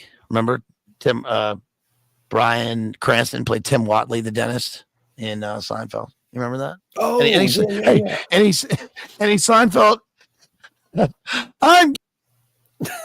I'm just out for a bike ride. What? Jerry Seinfeld goes blue. One of the greatest riffs in the history of comedy. Yes. Find Laura says all dentists are sadistic, and sometimes I wonder if there's something to that. He's great. But I knew a great. I went to a dentist who had been disbarred. Really? He was not allowed to prescribe medicine because he'd been prescribing Percocet for himself, and this guy was great. At my sister's field hockey game, somebody broke their arm, and his daughter was on the team, and he ran out in scrubs and said, "Everybody out of the way! I'm a doctor." I'll take care of it. That was awesome. He wore Dahmer glasses. Nice. Yeah. That guy sounds like he rocks. So to get back to Yes, Blue to Velvet, get back to the movie. So yeah, Jeffrey, we learn that Dorothy's husband and son have been kidnapped, and so Frank, as part of his criminal enterprise, is using.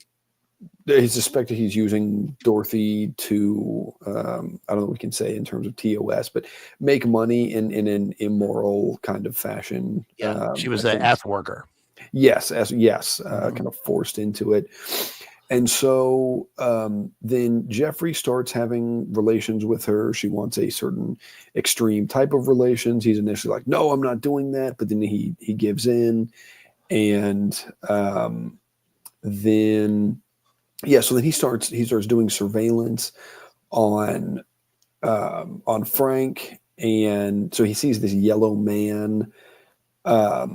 Excuse me, not the yellow man. Yes, the yellow man, and then him hanging out with a well-dressed man. And then so Jeffrey is at Dorothy's apartment one night, and then Frank catches them, and so then he kind of takes him on a joyride with his friends, and they go to this really creepy guy. The guy who actually, he was wearing, I don't know if it was like face powder or something, but his face, whatever kind of makeup they had on him was similar to the mystery man in Lost Highway. And so this guy, total creep. And I can't remember the guys. I don't know if they actually ever say his name, but Ben is the guy's name. And so then Frank lets Dorothy go see her husband and son in this room where they're being held in this apartment. And then this guy, Ben, who's a total, I don't know what this guy's deal is. He's a freaking weird creep. But he starts singing. They put in this tape, and he's doing like lip syncing karaoke to In Dreams by Roy Orbison. And then Frank apparently has enough of that and, takes the tape out, and then is like, all right, we're leaving. And the guy, interestingly, this Ben guy, he does seem to have similar, his demeanor and his manner is similar to the mystery man in Lost Highway, because he has this, pale kind of powdered looking face, but he's very kind of soft spoken. He's very he's not like an exaggerated sort of, he's very calm. He's very articulate. He enunciates, and is not, there's something threatening. He kind of like as a threatening aura, even though he never does anything that is overtly, he never does anything aggressive.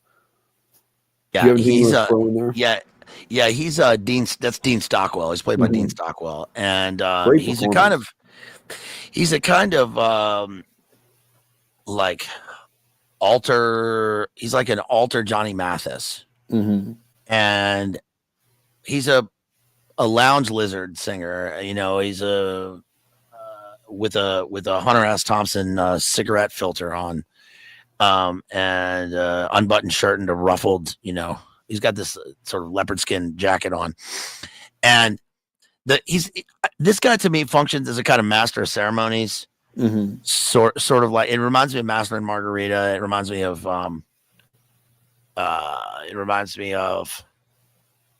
what's the movie? There's a movie about Dr. Faustus and Hermann Goering called Mephisto. He's like a Mephistopheles character. Okay. And his singing sort of like you said, draws. There's a great scene where his singing draws Frank up to him in profile, as if Frank gets his programming orders from a voice from beyond.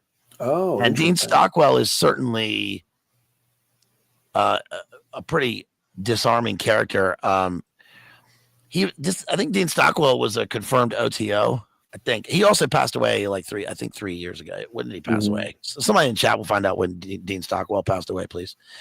But it was in the past like 3 years. But I think he was a confirmed OTO guy. He was certainly a Thelemite. But yeah, this Roy Orbison. First of all, Roy Orbison has always freaked me out. I don't I don't know why, because I think it's because Roy Orbison to me was a kind of alter Elvis, and I think he was in the. God, I'm doing a lot of. I think he was, but there's the $1 Million Quartet, which was Elvis, Johnny Cash. No, he wasn't in that because that was Elvis, Johnny Cash, Jerry Lee Lewis, and Carl Perkins. Carl Perkins, but Roy Orbison was on the boundaries of this, and if you remember, Roy Orbison was like very popular in the '80s because he did that band with Dylan and Jeff Lynne and the Traveling Wilburys. Yeah. Well, it's all right with haggard George Harrison. George Harrison. Yeah, and but he was he's a very. He just always freaked me out. I never knew what to make of him. I could never like get a hold of what Roy Orbison was. But I think that fits for the film. Also, it shows you Lynch is a great way of looking at nostalgic cycles, which is the fact that nostalgia. I'm sure maybe I didn't come up with this. I'm probably just some slow boy, but it kind of works in 30-year cycles because the 80s was all about the 50s. And now is all about the 90s. Everything is the 90s have come back in a major fucking way, right? As he says in Pulp Fiction. But yeah, the Dean Stockwell character is alarming, and it's also we get another singer. We get the alter we get a lunar character played by Isabella Rossellini, and then we get this character who's white face, almost like some sort of white sun, like a white face. The white face is interesting because it obviously is supposed to look like a death mask, but it's also this sort of pure death mask, like a virginal death mask, and we see this with the most famous is Queen Elizabeth, and all the portraits of Queen Elizabeth with the John Dee underpainting. But the same in Mephisto. Actually, Mephisto, he wears a white mask, or with Robert Blake in Lost Highway. But yeah, it's very weird. Yeah, Jason said Stockwell passed November 7th, 2021. Okay. All right. Thank you, Jason. So yeah, it's a little over 3 years ago. Yeah. And so then they leave there, and so Frank starts crying when In Dreams is played. So that's why he stops the tape. So then they go on this high-speed joyride to a sawmill, which the sawmill plays a big role in Twin Peaks, the lumber mill. So they go out there. He starts to do indecent things to Dorothy. So Jeffrey punches him in the face. Frank gets pissed off about it. And there's something sort of very kind of how do I say this? There's something about Frank that, I mean, he puts on lipstick and then starts kissing Jeffrey's face. There is something sort of about him where you kind of, it's not. I'm trying to. I don't want to violate it. It's like BTK. It's like Dennis Rader or something. Yeah, it's like that, but it's also there's something kind of Skittles about him, not in an overt way, but just in the fact that I'm going to put on he put on lipstick and starts kissing a guy, and then some of his interactions with the Dean Stockwell character are a little weird. Just kind of the way that they interact with each other, and so anyway, he ends up beating Jeffrey, and then so Jeffrey wakes up in the sawmill yard. So then he goes to he's going to give this evidence to the detective, to Williams, which is Sandy's dad. And Sandy's dad had already told him to stay out of this case. Don't do anything with it. But he goes anyway. And then when he starts to go into his office, he sees the yellow man in his yellow coat sitting behind the desk. And so this is the same guy, right, who has been offing Frank's rivals and has been stealing drugs. Because there's a scene where they talk about there was a guy who was a dealer and he's dead, hanging halfway out the window. The woman he was with, has broken legs and is down on the ground. And then this yellow man goes up and to the guy's apartment and steals all the drugs and gives them or sells them to Frank. So then Frank can distribute them. So it's like, well, is this guy running it? And I had thought that maybe this was like a small time type of thing, but you mentioned some of that Frank and being like a mob enforcer. And I think that there may be something more to that. So where, could they very well could have ties to a larger crime syndicate. Yeah, they've got to. Right. They got to. Yeah. And they have all of the accoutrement and all of the hallmarks of a crime syndicate tied in with the cops. And in fact, that occurs in Lost Highway and then ends up in real life. Right. Which we'll get to when we get to that film. Yeah. So, were you going to add something? No, keep going. Okay. Yeah. So we can go ahead and, so then Jeffrey and Sandy are at a party, at a house party, and that they say they love each other, and then they're dancing, and then so they leave. They're getting chased by a car that they think belongs to Frank, and then it pulls up next to them, and Sandy realizes, oh, this is the guy she used to date, Mike. And so then Mike and his friends, they're drunk and they want to fight Jeffrey because he's like, oh, you stole my girlfriend. And this, I think, ties in with the story you were talking about earlier with Lynch, where Dorothy, she just sort of appears in Jeffrey's front yard, and yes, it says here, naked, beaten, and confused. Yeah, and you're right. This freaks everybody out so much that Mike actually apologizes to Jeffrey, and because he's clearly disturbed by whatever is happening here. And his friends are kind of, giving him crap, like, oh, I thought you were gonna, you're gonna beat him up. But Mike is like, dude, sorry, this is weird. Yeah. And is clearly upset. So then they take Dorothy to Sandy's house. Her dad is out. They don't know where he is, but her mom is there. And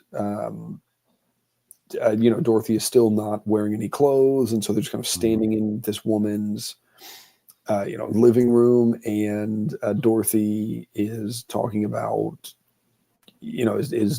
says that Jeffrey put his disease in her, which I thought was an interesting way to describe their. I can't call it relationship, but the interactions between Dorothy and Jeffrey. Like she says multiple times, like, he put his disease in me, which I was like, that's the disease of fear. These people are a disease. They just sort of infect us through the screen. And I mean, it really is poisonous. A lot of this really is poisonous. And you can see that the thing with Lynch's vision, again, is that as a filmmaker, is that he's lauded for having a no nonsense approach to filmmaking, and that there's no compromise on his particular movies. And that certainly leads to a fan base. It leads to, in the best sense, this is a person making art for a small audience, and it ends up with a larger audience. I mean, that's in the Wasteland biography. That's what Ezra Pound tells T.S. Eliot about, your audience when you're writing poems. But on the other hand, it's so alienating, and it's hard for me to grasp a filmmaker who is purposefully alienating when I'm being alienated from the events on the screen, like I'm an alien, like I'm an other, like the people are an other. They're from another planet. They, at times, sometimes at the best of times in Lynch, the people aren't even themselves. They totally dissociate from even the people that they embody on the screen. And I think what he's saying there seems obvious to me, that what he's saying is that people wear masks. People are. It goes beyond a personality or a persona, that people are completely different from who they appear to be, and that they don't even know who they are at times when they go into what's, the psychogenic fugue, a psychogenic amnesia, totally dissociated from themselves existing in a place where they don't know where they've been and they don't know where they're going and they don't know who they are, and they become other people. They look in the mirror and they are a different person. And I assume that's supposed to lead us to believe that when we watch the screen, we think we're seeing one thing, but we're seeing another, and we're actually looking into ourselves. But that's a continuous dark place to go, especially juxtaposed against this beautiful Technicolor vision of America. And it seems to me that I don't see how much depth there is after a period of time. Hollywood Will Burn. Shouts out to Hollywood Will Burn right there. He says Lost Highway is direct inspiration for Silent Hill 2. The video game director recently came out and said, thank you, Hollywood Will Burn. Everybody check him out on Instagram. Yo, listen, there are a lot of filmmakers who are inspired by David Lynch, and you can see that. He seems at times like a filmmaker's filmmaker, but it's the same sort of territory that I get with Stanley Kubrick. And I covered this in the KubrickCon stream, where there's a weird thing with Stanley Kubrick, just to reiterate this, where Stanley Kubrick is continuously held up as the great filmmaker. I mean, who doesn't like Stanley Kubrick? Who likes movies? Everybody likes Stanley Kubrick movies. But the fact is, they didn't make money, they didn't sell, and it seems weird that he's continuously given creative control over things that are in a money market and that don't seem to even critics at the time when the movies are released often would pan the movie. And in fact, Kubrick ended up taking down his own movie in England. Clockwork Orange was banned by him. He's the one who pulled it. Which leads the government that banned it. No, it was Kubrick. It was Kubrick. Yeah, it was Kubrick who took it away.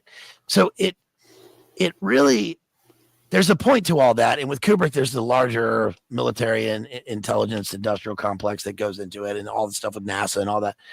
But with Lynch, it's weird because it's like, there's something deeply, I'm not saying Lynch is a psyop or his films are a psyop, but there are psyops within the film that are intentional through Lynch's artistic vision, which is like a wholly singular form of psyop on an audience. Right. At the very least, deeply unnerving, like you said. Yeah, absolutely. I think that one of the things that was interesting with Lynch, like from a filmmaking perspective, is a lot of his movies didn't really do that well financially. No. Like they didn't make a lot of money, and I'm not sure about Kubrick, about his box office. No, I think his were pretty good overall.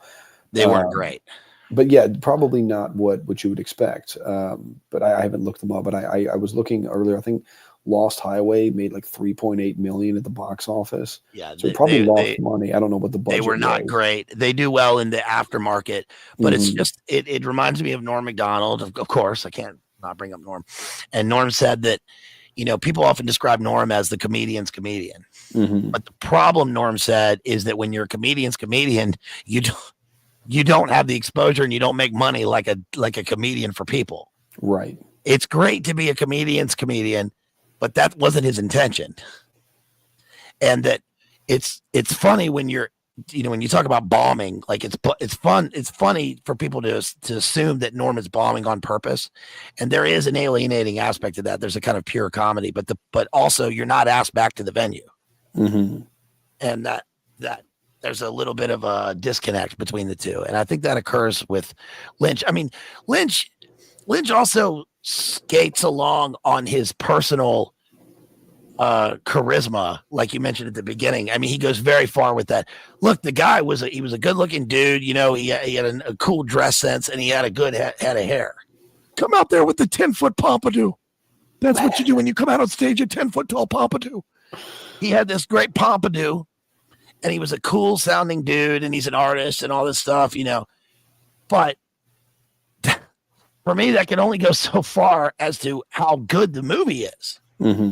And I love that we're deep diving into Blue Velvet, but at the same time, like, I really hate watching this movie. Yeah. It's a really uncomfortable experience, and not uncomfortable in the same way that Event Horizon, because you brought that up earlier, is uncomfortable. I can rewatch Event Horizon because there's something more, it might be more conventional, more blockbustery about Event Horizon, much more visually and viscerally esoteric and occult, I mean, look at his eyes, and they're clearly the dimension into the other world, the wormhole opens a portal, and the portal is always hell. So I get that in Event Horizon. Plus, it got Sam Neill in it. Right.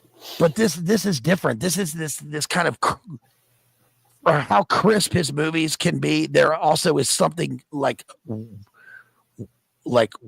hazy. There's a haziness to the film stock that always is off-putting for me. Mm-hmm.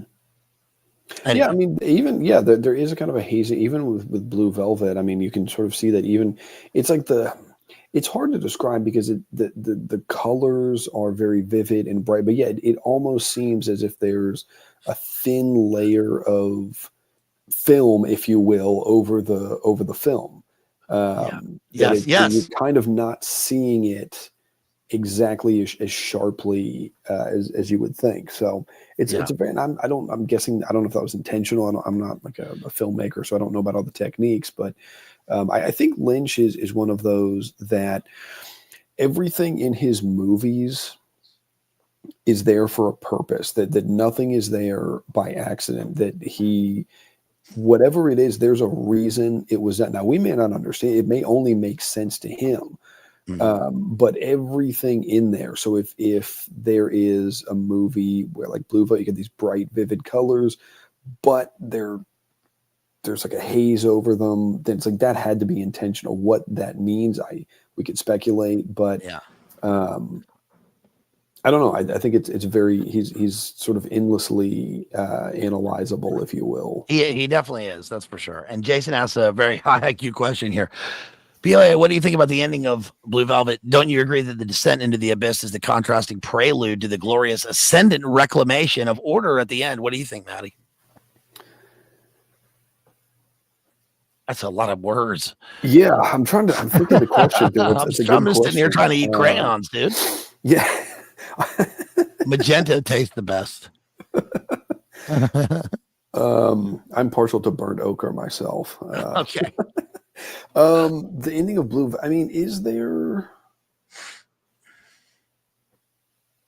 maybe I'm overthinking this, but it's interesting that the climax of the movie is actually an ascent, because they're going up the stairs to Dorothy's. Now, I don't think that's what Jason's saying. I mean, but I just realized, I was just thinking about that it's not like they're going down into like a basement or something where you see sometimes climaxes, things happen. That's what he's saying here. I think that's what he's saying, that the movie is we've descended into the abyss, and we've met with Metatron and Karanzan down there with Al Crowley or whatever, and now we're climbing back up the stairway to heaven, back into a system of order. I think that's what he's saying. I don't think so. I disagree. I think that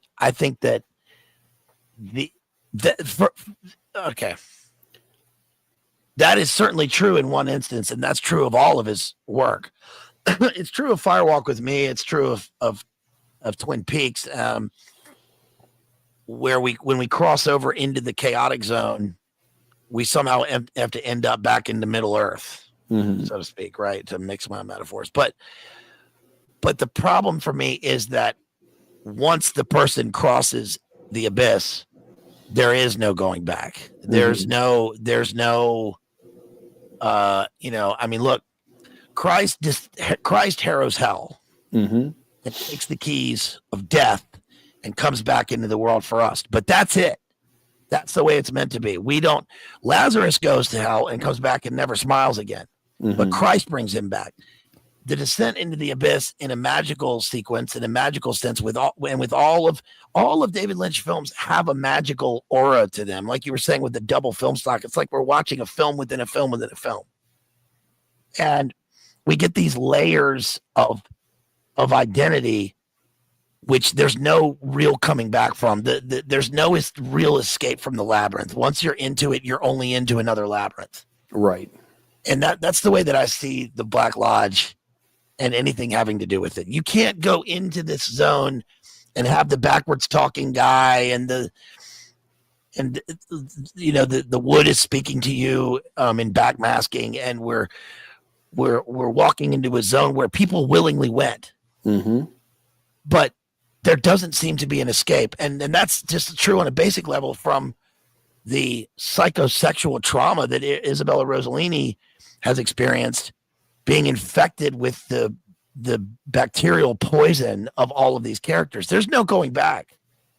There's only one going back, and that's salvation. And the salvation is not going to occur in their daily life in terms of escaping from this.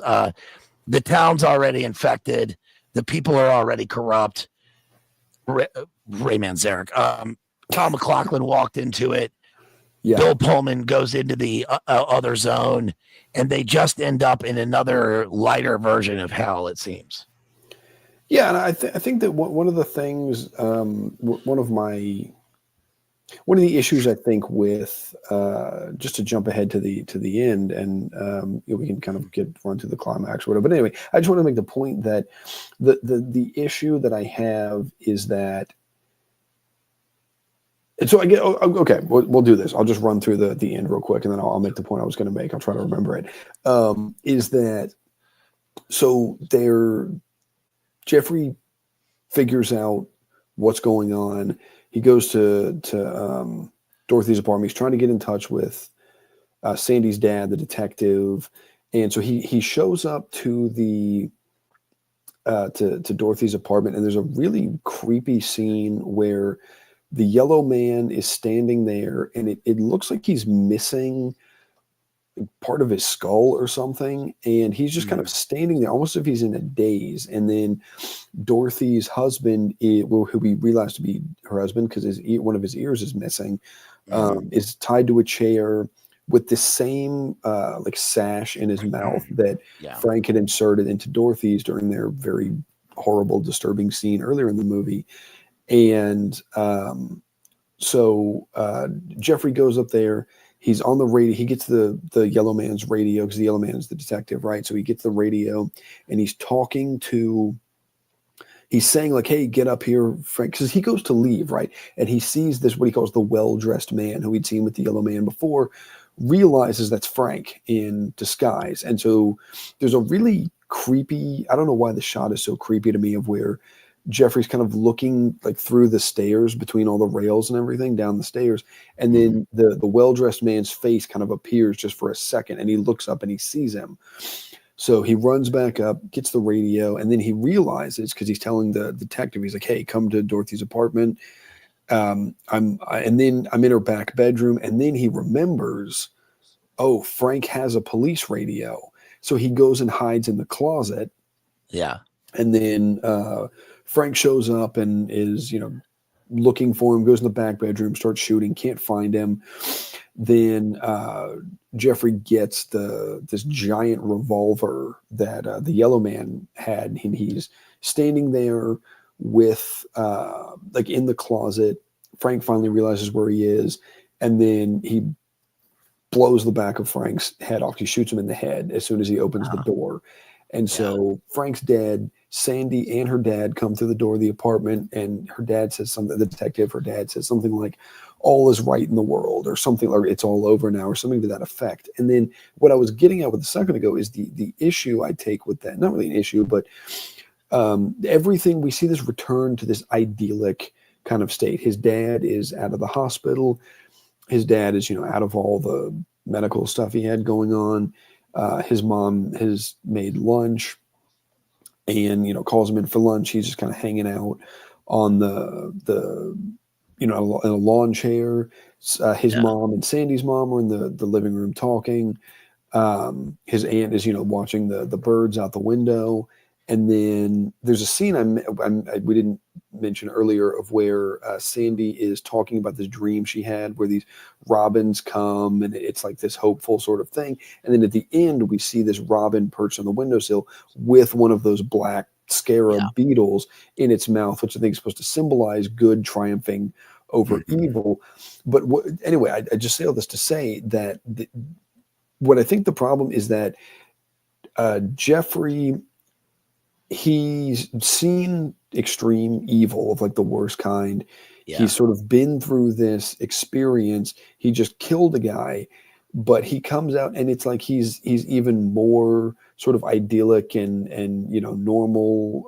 And I think it maybe symbolizes that he wasn't tainted by this evil that he had experienced. But it's like, even still, if you say like, I'm not going to like let that affect, it's still going to affect you, because if you go through that experience, you're going to be changed. But it's like, now his life is even more idyllic than it was before. Maybe this is a metaphor for wartime America, sending the youth off to the traumatic experience of war and coming back into 1950s America and singing your song about it like Roy Orbison / a Robin. I don't know. I do know. It's weird. My own comments were blocked for possible spam. That's weird. Oh, that is strange. Yes. So I just did a test on here because I put definitely Lynch. Maybe they thought that meant something. I don't know what's happening. Probably just a glitch. Yeah. Just a glitch like we get over here, and that's okay. Hey, listen, everybody. Thanks for being here. We're going to cover Lost Highway next. Let me give a quick plug here, and let me get some super chats in just before we move on here. First of all, I want to thank David Patrick Harry for that great big super chat right there with $50. That was great. Thank you to my friend DPH. Also, thank you for that great big PayPal right there, $50 from Jason. Jason said, I said I had 50 on a BLA Lynch stream, and I'm a man of my word. Looking forward to you and Matty's takes. Hey, thank you so much, Jason. Really appreciate you. Listen, guys, if you want to support, please do so in the links right there. Jason just dropped them in the chat. And I'll be splitting everything with Matty tonight because he's helping me deconstruct David Lynch. So thank you to Matty for being here. You can also drop me super chats. It helps if you do those with the links provided, Cash App, Venmo, PayPal, because then I can get those right to Matty. And please make sure, everybody, that you go back and check out that stream that I just did on T.S. Eliot. If you haven't watched that, T.S. Eliot, The Wasteland, T.S. Eliot and Ezra Pound's Synergy. That's one of my favorite recent streams that I did. Not getting big views. That's okay. I mean, it is modernist poetry. So I understand, but I got a high IQ audience and they want to see things like that, hopefully. So please check that out if you haven't seen that yet. Also, make sure you go over to The Real Cooter Brown, Matty Digital Minefield, and make sure you sub to his channel and check out his streams. Matty does great news analysis, and he's one of my good friends here. He's a great friend of the show, great friend of the channel. Patriots, assemble! Okay. Yeah, I appreciate that. Have you seen those people who do echolocation? No. Did I already say this? I say it in real life so much. I can't tell the difference between real life and the stream, man. Like you walk into a place and they're like, "Where's my Red Bull?" What? Oh, there it is. I found it. Oh, I haven't seen that. Yeah, they do like these. Yeah. Oh, speaking of schizo posting, I will also be doing a stream after the Aleister Crowley stream with Jamie. We're going to talk about esoteric Elvis, because there's a new book. We already did an Elvis stream, but there's a new book about Elvis that's come out talking about how sometimes, man, he'd be sitting around, the Memphis Mafia would want to play football, and he'd put his hands up in the sky and he'd wave away the clouds, and he'd say, "Be gone, little chucklehead." Sitting and got to keep the home fires burning, and the clouds would go away. So was he a healer? So we're gonna be doing a stream on that coming up, and again, check out Matty's streams. Hey, anything you want to plug real quick before we get to Lost Highway? Nothing. I have a few things in the works. Nothing immediate. There is some news to hit, but it's been a while since we've done a movie stream. So I still have that American Psycho stream I'm going to be doing at some point in the future. I finally got the book, so I just need to read that. So yeah, I got some news coming out. I've been kind of out of the news. I don't know. I'm trying to get out of the news because I get sucked in sometimes. But so you can check out the channel, Digital Minefield, youtube.com/ I think it's .com/ at The Real Cooter Brown, and follow me on Instagram, Digital Minefield. I'm mogging for the camera. One thing I want to say real quick, because obviously this is not a review, but I think Bill Pullman, I'm a Bill Pullman fan. I think he's a great actor. He's the star, one of the stars of Lost Highway. And Bill Pullman, to me, I think he's in the same category as Josh Brolin. And what I mean by Josh Brolin, I think, is a phenomenal actor. I think Bill Pullman is a phenomenal actor. Now, those two guys, they look like normal people, right? Sometimes Hollywood people, they don't look like a guy you would see in like that you would see in line at Home Depot or something. But like Keanu Reeves doesn't look like, or Tom Cruise, like these don't seem like the kind of people you just see out and about. Bill Pullman and Josh Brolin just seem like the normal kind of people. They have that kind of classic sort of like real person look. They're both, and they're Bill Pullman rocks, dude. Yeah, Bill Pullman. And the thing with those guys, with Pullman and Brolin, is that they play characters that have a lot of depth, and sometimes you don't really realize how complex and how much depth there is to these characters. Even in movies, you wouldn't think about. I'm not going to get too much into that because just for the sake of time. But and they're dependable. Like they always deliver good performance. Doesn't matter what the role is, the size of the role, who they're playing, who the director is. They're people you can always count on. That they're going to. It's going to be a slam dunk every role. That's a good point. That's just something I really appreciate that. And I think Bill Pullman was the perfect. I don't think anybody else could have played this character as well as he did. That's a great point. I will say, just because you mentioned Tom Cruise. Tom Cruise is the one. I mean, he's it. Tom Cruise is the one. He is above, all of our analysis, all of our levels. Tom Cruise is the one. I mean, Top Gun Maverick saved Hollywood. I'm going to see a Tom Cruise movie. Tom Cruise makes a movie, I'm going to see it, dude. Bill Pullman. Yeah, Bill Pullman is that's great. That's a great point about him. I covered the Josh Hartnett movie Trap. If anybody wants to see that in the membership, grab the memberships, you guys. Bill Pullman, I like how you said he's a reliable character. He's a reliable character. He is not a Hollywood A-list type star, which is the reason why he was great in Spaceballs. Right? He was fantastic in that movie. Prince Valium.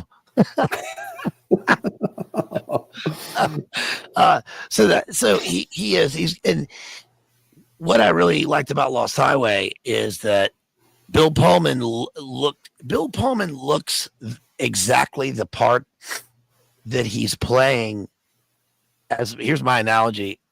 He looks to the part he's playing as David Bowie looks like the singer who sings his songs. Like when you look at David Bowie, I can't think of a single singer who looks like the person singing the song as David Bowie.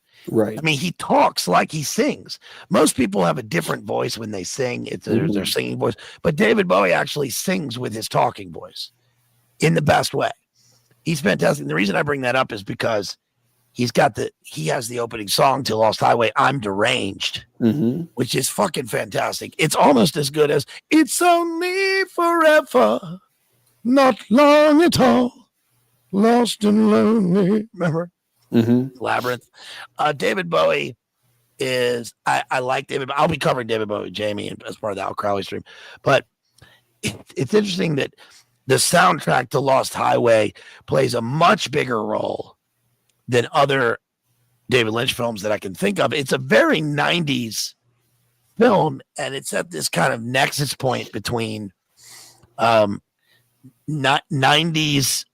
industrial electronica and acid jazz. And Bill Pullman plays a kind of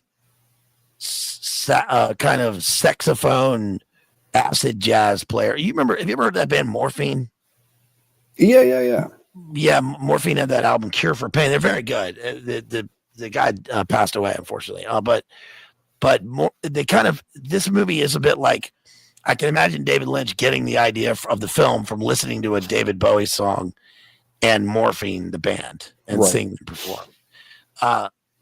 And it's really interesting because Bill Pullman also at the same time does not look like the role he plays, but he does. And the opening to the film is the closing. So we get a kind of infinite loop here in the movie. And this is a true Lynchian tale of dissociation in the most palpable way. I mean, it's a bit like if we took Mulholland Drive, which came after. Mulholland Drive mixed with Fire Walk with Me, and somewhere in the middle, we get Lost Highway. I think the inspiration for this movie was truly it was the Lynch quote about the guy coming to his intercom and saying Dick Laurent is dead, and also seeing the words Lost and Highway on the same piece of paper and putting them together and going, what if we made a movie about Lost Highway? Mm-hmm. Which is fine. That's fine. It reminds me a bit of Jim Morrison in two ways. This is quite weird, but is Morphine like that band Ace of Based? No, they're not Moldy. They're not like Ace of Based, which is a great Swedish duo. Morphine was a 3-piece with a 2-string bass player, a saxophone player, and a drummer. But one of the lyrics in the David Bowie song is Angel Man. And I think of that. There's a poem by Jim Morrison, Ode to Brian Jones, dead in LA, 27. The Angel Man finally claimed this benevolent soul. And then there's the fact that Lost Highway is almost a mimicry of the Jim Morrison film that he made called Highway, HWY Highway, which was a student film that he made. He ended up really making the film later with his friends, but that is the illustration of the song, The End, lost in a Roman wilderness of pain, right? He took a face from the ancient gallery and he walked on down the hall. The killer awoke before dawn. He put his boots on. That's Lost Highway. Mm-hmm. And then there's another film that actually does this in full that Toledo knows, and it's the Rutger Hauer movie. Is it The Hitcher? And that the basis for that movie is Jim Morrison's The End, is The Doors' The End. Oh, interesting. Which is a drifter, a hitchhiker. But all of that is to say that the film is so disturbing to me. And I think that the reason it's disturbing is this. Yes, his dad loved the Gulf of Tonkin. Yes, Contra. Yeah. You know, one of the things that you mentioned the music is the scene where they actually show Bill Pullman's character. There's so many, all these people had different names. I can't keep all the names of the characters straight in this one, but Bill Pullman's character, that was, I think, if I remember correctly, that was the setup of the band. They had, I don't know if it was 2-string, but they had the upright bass, the drummer, yep, and the saxophone. And that song was, when I made the Instagram post about this stream, I wanted to use that song, Red Bats with Teeth, but they didn't have it on Instagram, and so I couldn't use it, so I had to use In Dreams instead. But anyway, the song kind of starts out, you know, it has this drum beat. It's a very kind of simple drum beat, and the song, I don't think they play the full version in the movie. It's an Angelo Badalamenti song, but it starts out, you know, kind of like a normal thing, and the intensity grows, and it becomes more and more kind of hectic and frantic sounding as it goes on, and that sort of mirrors, I think, in a sense, the movie Lost Highway, because the movie starts off, it's kind of a slow burn. It doesn't feel like it's dragging, but the pace is slow. It's almost like, to use a musical term, kind of staccato almost. Mm-hmm. And then it's a similar thing with like the Red Bats with Teeth song, that it eventually gets to the point where it's a great song, but sometimes it kind of stresses me. The song stresses me out a little bit when it kind of gets to the big, like towards the end of the song. Cause it just, there's something about it. It almost becomes claustrophobic to listen to. It's a really brilliantly written song. Yeah. In Death Valley 68-9. Yeah. The song is discordant and dissonant, and then it's amazing because it becomes, like the film, claustrophobic as it diffuses. Mm-hmm. So it degenerates into a noise. It's just what do you call that? There's a term for that. What's the term? There's a musical term for when the person keeps playing the notes after the song is ended. Somebody Jethro will know that. There's a musical term. Yeah, somebody's going to know. Somebody will. Jethro will probably know this. He's the music expert. There's a term for when a person keeps playing notes after the song is ended. I forget what the term is, but the movie does that in a sense. Mm-hmm. Even after Bill Pullman does that in the scene where the strobe is flashing on him, because we have residual characters that keep existing after their death knell. The guy literally goes to he's on death row, and then he becomes someone else. We have this almost like this seems to be very Lynchian. They do this. They elucidate this in Stranger Things very well, which is the latest season of all things, which is that there's a light that never goes out. There's Smiths. There's some sort of residual energy that exists for bad events in the place. And we all know that must be true. You know, It's like walking into a house where something horrible took place. You can feel this sort of electricity in the air. And that seems to be the entire film. You know, he goes into hell and he's watching the building burning the building is burning like Nightmare Alley. And or like the train car in Fire Walk with Me. And then when we leave the film, we're left with this dark energy that the film has given us. I don't know. It's a very difficult movie to what's the term? I know it's not coda. I gotta look this up. What's the term for musical note that lingers after the music stops? God, what's this called? No, it's not pedal point. There's a specific term for it. It's not a drone. I can't think about it. I can't think of it. It might have something to do with psychogenic, because we're talking about the psychogenic fugue here. But anyway, so let's do it. Let's barrel through this one. What happens with Lost Highway? Okay, Matty, take us through it. Was psychogenic fugue? Is that how Lynch described Mulholland Drive? Yeah, that's how he. Or was it Lost Highway he described as psychogenic fugue? It's Lost Highway and Mulholland Drive and all of his films in general, but mainly those. And this is a kind of archaic term for dissociation and amnesia, which is basically where. No, it's none of those terms. I'm sorry, guys. I'll think of it when Matty's just telling us about the movie. It's a term for where a person wakes up in a place that they don't know, and they are walking around, and they don't know their own identity or where they've been, but they're existing, and they like look in the mirror, and they see someone else, and it's a like. It seems to be a more sinister form of dissociation. I mean, we all know about DID. It's a kind of DID. Sure. But DID is where you have alters within yourself. This is like in this film is different from Twin Peaks, Fire Walk with Me, for example, because the character literally becomes someone else, and we know that it's the same guy, but it's a different guy. And everybody thinks it's a different guy on the outside, but we're left to wonder, is this a different guy? What is this zone that we're in where the guards on death row don't know that the guy is different? Or they do know that he's different, but we think that Balthazar Getty is Bill Pullman. It's the same. It's the same guy. It's just he turns into someone else. This reminds me a lot of. There has to be an element of Richard Ramirez in here. I mean, Richard Ramirez was doing rituals inside his death row cell, where he could, in a sense, astral project outside into a possessed person, is what he claimed. Yeah, and there are also elements of OJ, of course, in the movie. It literally looks like the OJ house, like at the beginning, but also, it reminds me, it's like in Blue Velvet. Is Kyle MacLachlan Frank? Is he meeting himself in the movie? Andrew, I didn't consider that. That's an interesting question.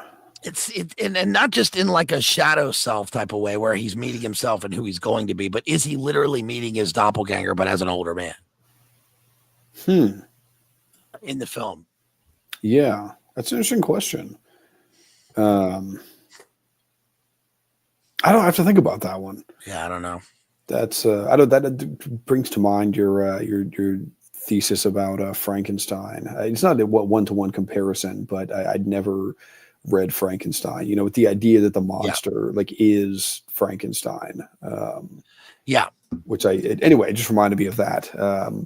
But yeah, I mean, and Lost Highway, and just since you mentioned and we'll do a quick run through, but since you mentioned the prison, one of the things I noticed is that Bill Pullman appears to be the only inmate in that prison. We see the guards checking other cells, but unless I miss something or I'm misremembering, we never see any other prisoners. You don't, and a lot of times in prison, with movies where there's prison, you'll hear people yelling and shouting and fighting and banging on walls and all that, but we don't hear it. The prison is oddly quiet. And granted, he's on death row, but still, there's never any other inmates, which seems to indicate of, whether it's like a prisoner of his own mind or like whatever it is, it seems that this is abnormal, and there only appears to be like 3 guards in this entire prison, one of whom is Henry Rollins.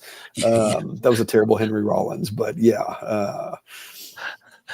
You remember my dissonant Henry Rollins spoken word poem? Yes, it was brilliant. Your cool suburban life. Right. Yeah, that was brilliant. Okay, so with Lost Highway, now one of the things that stuck out to me is they live in the Hollywood Hills. Patricia Arquette and Bill Pullman are a married couple, and they live in the Hollywood Hills. Bill Pullman plays saxophone in the nightclub, and it's like, dude, I don't know what's going on unless they have money or something, but and she doesn't appear to have a job. And so the fact that they live in a very large, nice house in the Hollywood Hills, and he just plays saxophone in the nightclub. Maybe nightclub saxophone players make a lot more than I think they do, but that almost didn't really make much sense. But anyway, so the movie starts out where, Fred Madison is the Bill Pullman character. He gets an intercom. Someone just says Dick Laurent is dead. Yeah. And then, so the next morning, his wife, Renee, played by Patricia Arquette, she finds this manila envelope sitting on the front steps when she goes to get the newspaper, and there's no writing on it or anything. She takes it inside, and the conversations, the conversations are sort of almost choppy, and there's pauses in between all of the sentences, and he says like, "Oh, who's that from?" And she says like, "I have no idea." He said, "What is it?" "It's a videotape." "Is there anything on it, written on it?" "No." And it's these very there's no like elaboration. It's just kind of this basic question and answer, and same thing when the cops show up. But anyway, so they get this tape and they put it in the VCR, and it's just someone filming the front of their house. And they're like, okay, well, and Patricia Arquette's character says, "Oh, you must be from a real estate agent." Right. And so thinking that, oh, we're filming your house, we want to buy it, or someone's interested. And so then so he goes to work, goes to the nightclub, calls her on the payphone. She said she's not going to go to the club, she's going to stay home and read. So he's outside smoking a cigarette, calls her on the payphone, and she doesn't answer. And we see all these phones throughout the house ringing, and so he hangs up and then goes home, and they engage in marital relations, and then he has this kind of mini breakdown where he starts crying, and he tells her that he's had this dream where she was attacked, and then he looks up and he sees this face of the mystery man, of who we later find out to be. It's just horrific. I sent you a screenshot of that earlier. Yeah. Oh, like, yeah. Good morning. Hello. We need an alarm clock that can project that on the ceiling over on the bed. That'll get you up. But anyway, so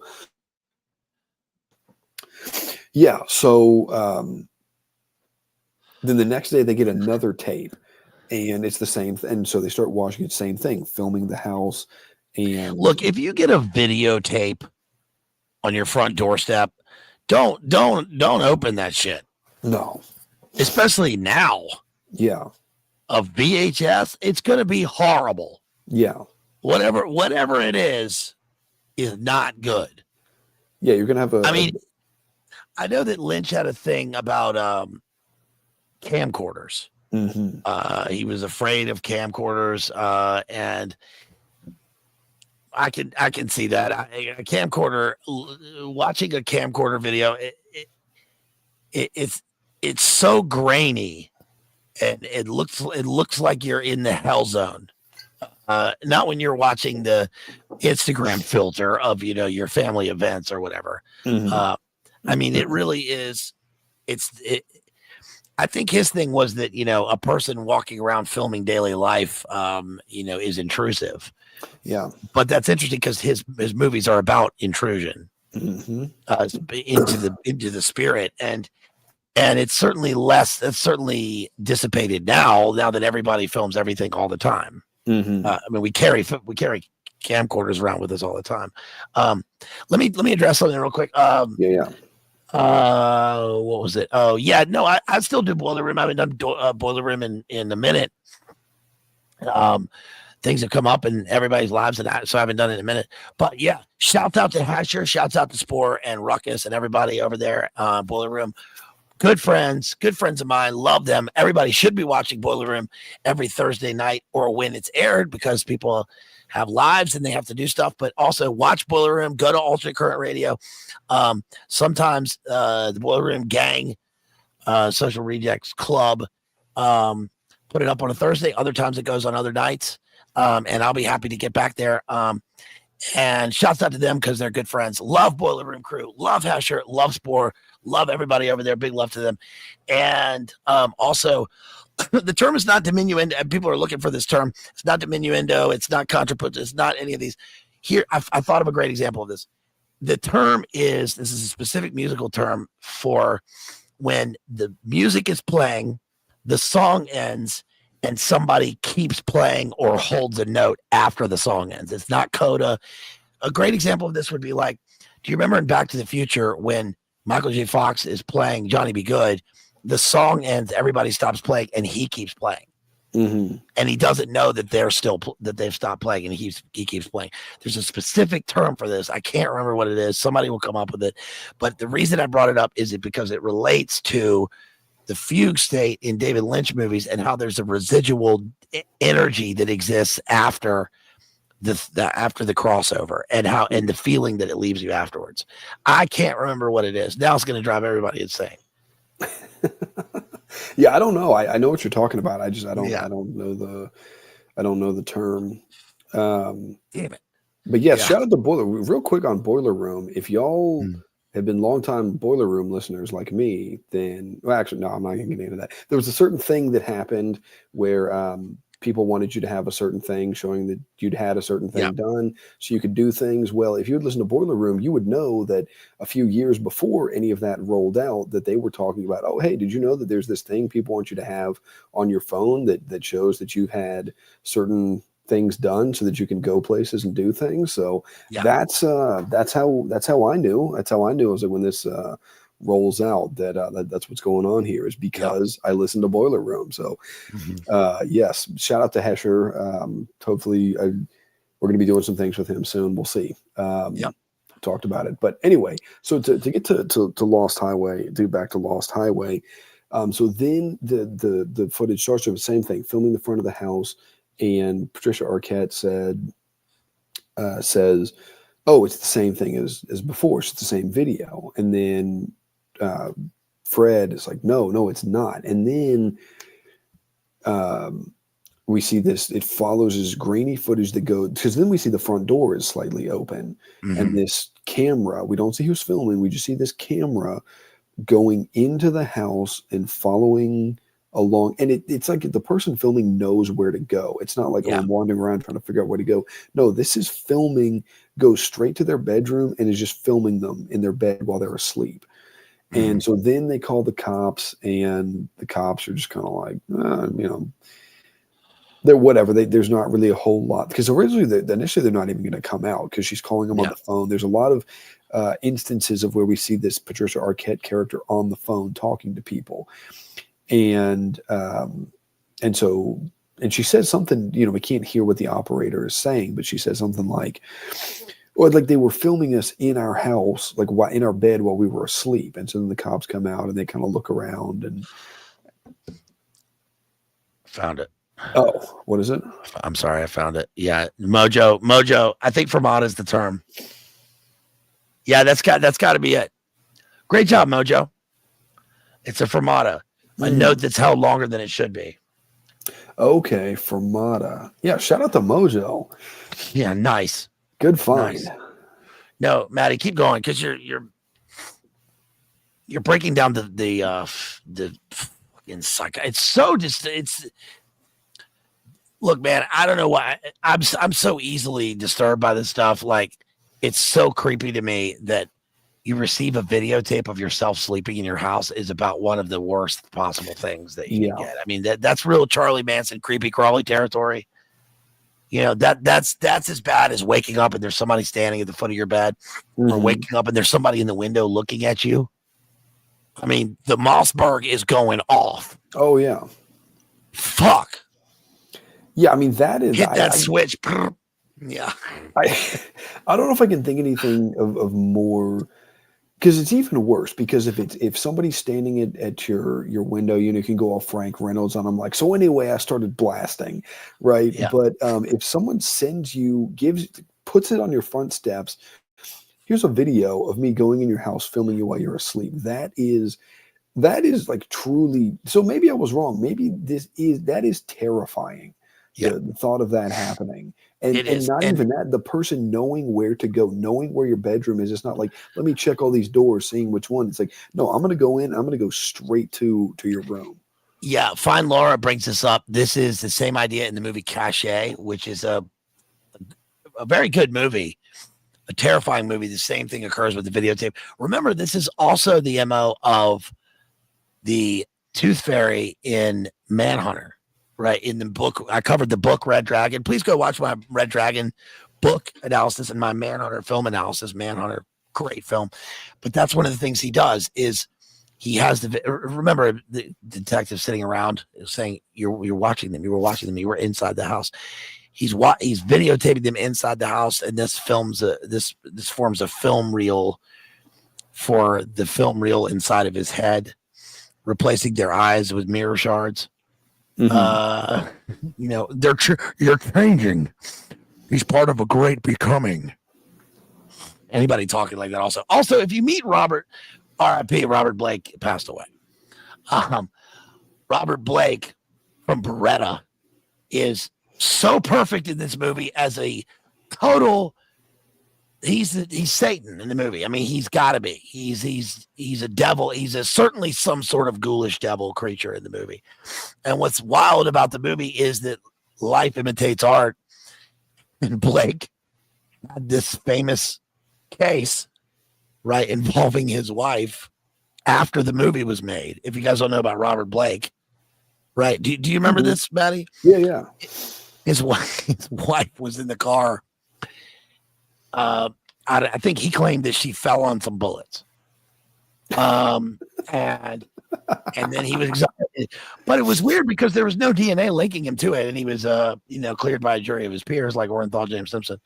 And the other thing is that I think the detectives in the movie later went on to be indicted for doing the things that they were doing in the movie and in Blue Velvet with the Lucchese's. Mm-hmm. So there's some sort of tie-in with them. In other words, there's a meta reality within the movie. And the thing about when he goes to the party, I know you're going to get to this, but when he goes to the party and he meets the mystery man and he meets he meets fucking Mephistopheles at the party, and he hands him the phone and he says, hand me back the phone. And he sees the vision of inside his house while he's talking to the guy, and he's talking in person, but he's on the phone. Is that supposed to mean that he has crossed, that this is his spirit guide, this is his psychopomp through the Black Lodge at the point where Bill Pullman becomes Balthazar Getty? Mm-hmm. Right? He goes into the prison cell, like you said, and there's no other sound. We just have these two doctors. We have the weird doctor who, manipulates his neck, gives him the Nembutal or whatever. And now he's going to sleep.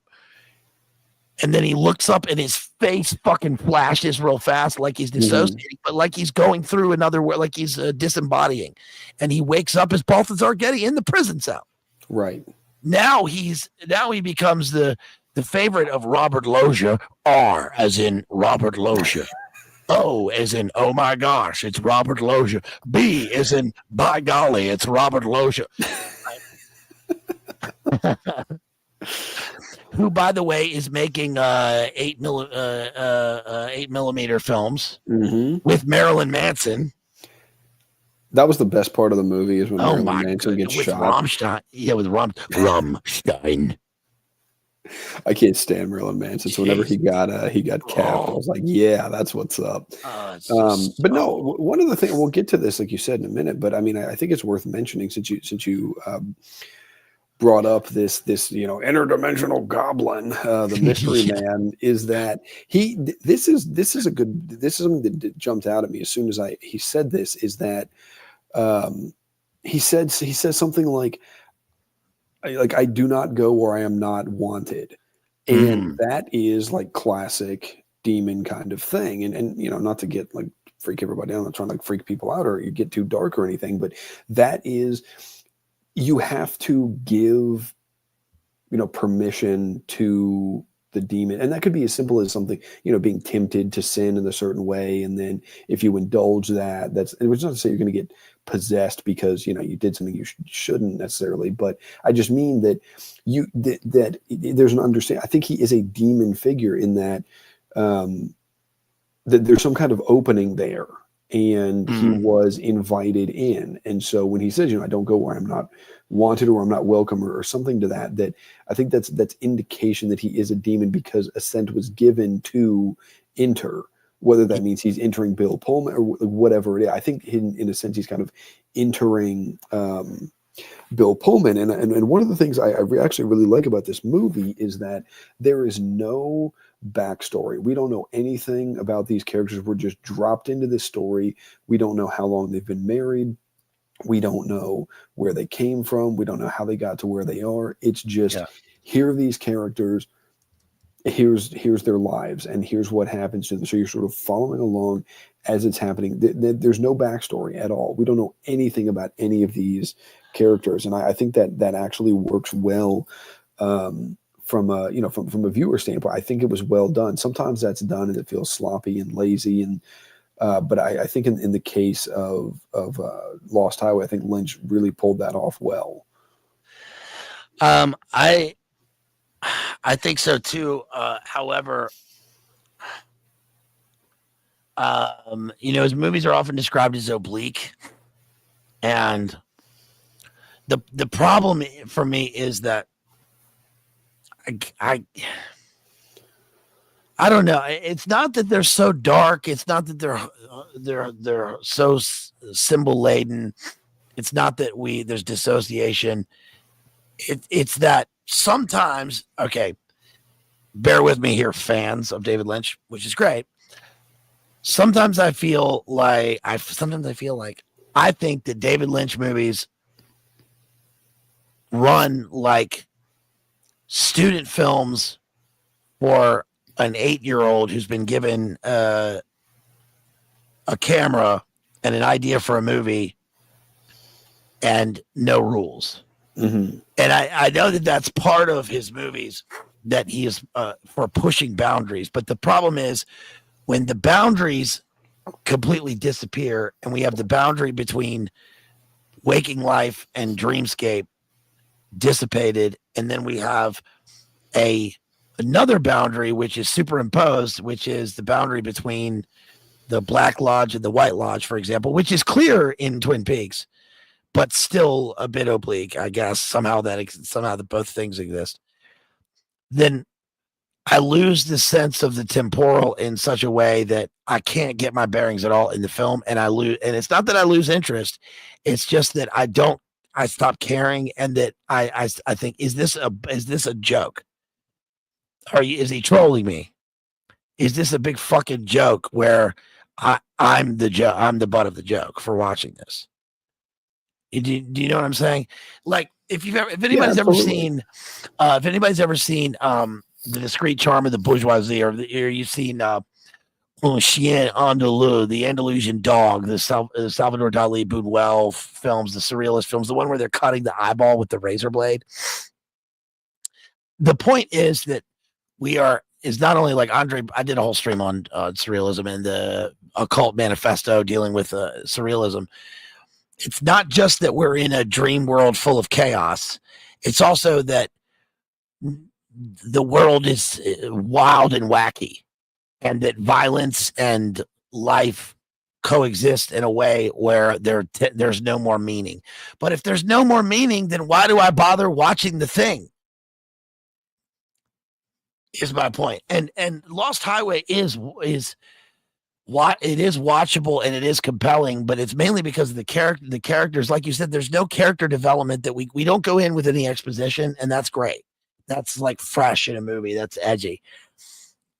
But when we switch into characters and we go into Balthazar Getty, there's a long sequence where I'm wondering what are you saying?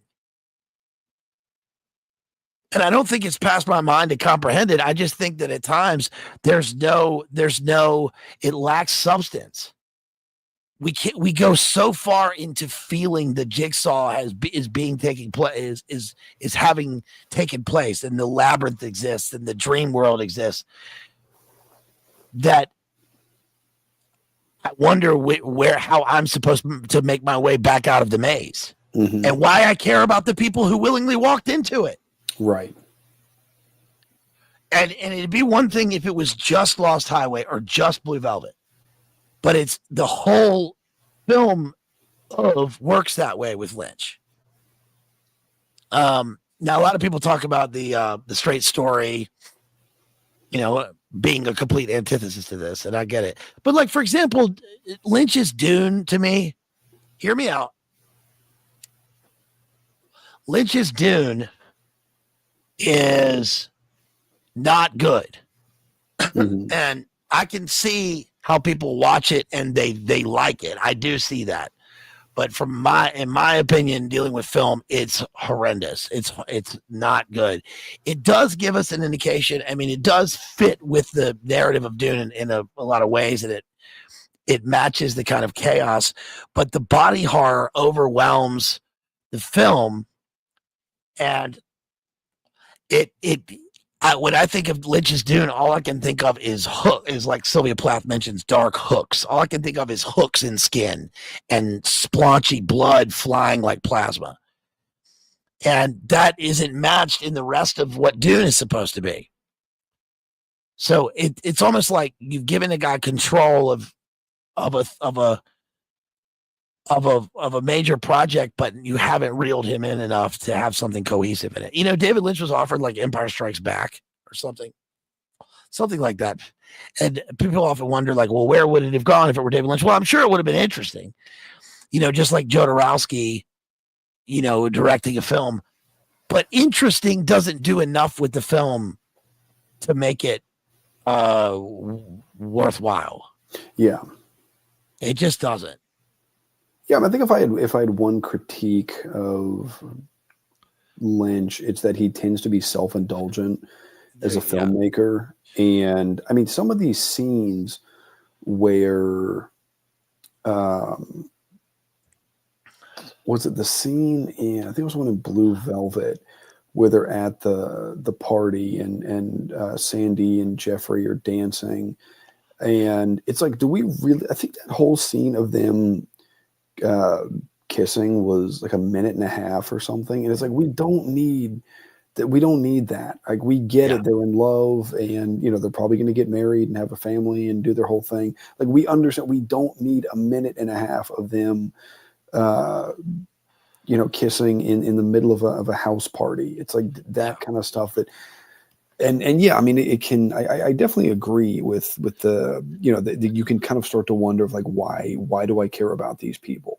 The soundtrack also, the score also bothers me at times because it's like It's like Hans Zimmer in the Batman movies or in Interstellar. It's a droning sound that's manipulating my emotions to be anxious and to feel, that sort of fills in for what's already what should already be on the screen. Now Lynch does this well with things like in Twin Peaks, or like with the shot in Twin Peaks, The Return, in the third Twin Peaks with the nuclear bomb going off, and the sound is so overwhelming. It's actually the sound that's more horrifying than the vision of the nuke going off to me. That is overwhelming my senses in a way where I think of like Don DeLeo's Underworld that I just read, which has large sections about brokering nuclear waste, which is interesting because I didn't know this, that there's a scene in the book where one of the characters goes to broker the radioactive material and waste to send it to another country, because countries can make their entire GDP based on the money that we pay them to accept our waste. Which reminds me of Big Nine. There are Big Nine elements in the book, but also I didn't know this. This is probably factual. It's truthful in the book, but it's also probably factual that sometimes there is waste that is so radioactive and so corrosive that, for instance, they go to Kazakhstan and they watch the bomba being blown up, and it's a subterranean nuke in a nuclear test site, and it is packed in with plutonium waste from a previous explosion. So they pack it in to vaporize it. So the waste has to be vaporized by another nuke. Oh wow! And everything. By the way, everything in that is painted yellow. Everything's painted yellow to show you're in a high density radioactive zone, and that reminds me of. That makes me think of a sort of Lynchian universe where in the postmodern world, waste has has superseded consumerism, and now the like in DeLeo, it's often like the supermarket becomes a new temple of a postmodern world where it's labels and words with X's in them function as like totems for existence. And Lynch kind of goes into that because even though it's not the same neon vision, it's a much grainier vision. We still have this overwhelming, looming monster, like this ominous vaporizing thing that's on the edges of all of his movies. It's palpable to me. And Lost Highway is weird because now we're in the 90s. It's a very 90s movie. It's like clearly 90s. And all of that exterior danger seems to have gone. The Cold War's over, and now everything is on the inside and deep down under. So the characters dissociate and become other characters to escape their darker selves. Yeah, I mean, I think that you mentioned make a really good point there, many good points there, and one I wanted to hit on is with Lynch, there's always this sense of kind of latent dread of where you feel like disaster is lurking, like a larger disaster is lurking just off screen. And that's a sense I get. I don't know. I've always noticed that in anything I've seen is that it's not even because yes, the characters can meet disaster in like a small scale, but it's like there's something, whether that's nukes, whether that's whatever it is, there's something that's just off the screen and you can't see it, but there's this sort of sense of dread that's tapped into of where it's like this could all be annihilated. Yeah, that's a good point. That's kind of that's ellipsis. That's elliptical. It's like the Hemingway. It's the Hemingway uses that as the ellipsis in his literature. Oftentimes, even in a war setting, it's not what you see in front of you. It's not people shooting at each other in a battle, or it's not wounds or even love breaking up. It's the sense of what he leaves off of the page that is the most palpable and the most dangerous, which is a really modern technique. And Lynch, I think you're right. Lynch certainly uses that as, when we're looking at the firemen, going by hi, we can't help but dread this darker undercurrent, this thing that is just off screen. Mm-hmm.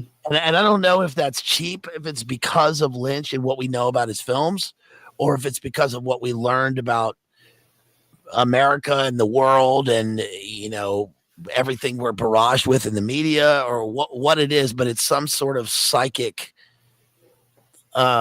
looming shadow that creeps over all of his films. And Lost Highway seems to exist within that shadow. Yeah. I mean, a lot of his work again is like within the cyclone, taking Dorothy into Oz. It's like we're looking at it from inside the cyclone. That's where we are. So Dorothy is going from Dorothy to another Dorothy through the dream world. But this is like we've gone straight through the Black Lodge and now we're in the outer zone and we can't get out of it, and it's fucking horrible. Yeah, and there's that sense of where it's because the beginning of the movie is the end, and the end of the movie is the beginning, and so it's this sense of to go back to some of our favorite source material or True Detective, right? You'll do this again. Time is a flat circle, and in that idea of being sort of trapped in this hellish environment, and there's no way out of it, and you just keep. You're like you said, you go through the Black Lodge, you're in this outer zone, and you're just on this loop of where it just continues over and over and over, and you can't get out of it. It's kind of like a Groundhog Day from hell, Yeah, it is. Turning and turning in the widening gyre, the falcon cannot hear the falcon, or the center cannot hold. Absolutely. I bet you, by the way, speaking of Groundhog Day, I bet David Lynch loved Groundhog Day. Oh, probably. I could, because in this documentary, he's sitting around and he's like, I'm just sitting here making hands out of SpaghettiOs. I just made a paperclip into a name, and the name is backwards. Just sort of nonsense world. Mm-hmm. But you can make sense of the nonsense. That documentary really elucidated it illuminated a lot of I think David the artistic pedigree of David Lynch, and he's seeing movies as truly moving pictures, moving works of art, a moving painting. And we get that a lot in his films. Still, like, stills of David Lynch films are horrifying. Like you mentioned, the Wicked Witch. And this one, the horrible thing for me is like going into the music studio in the house and looking into the corner in the darkness. You're just looking at a damn corner in the house. But what is it? Why are you holding it for so long? Yeah.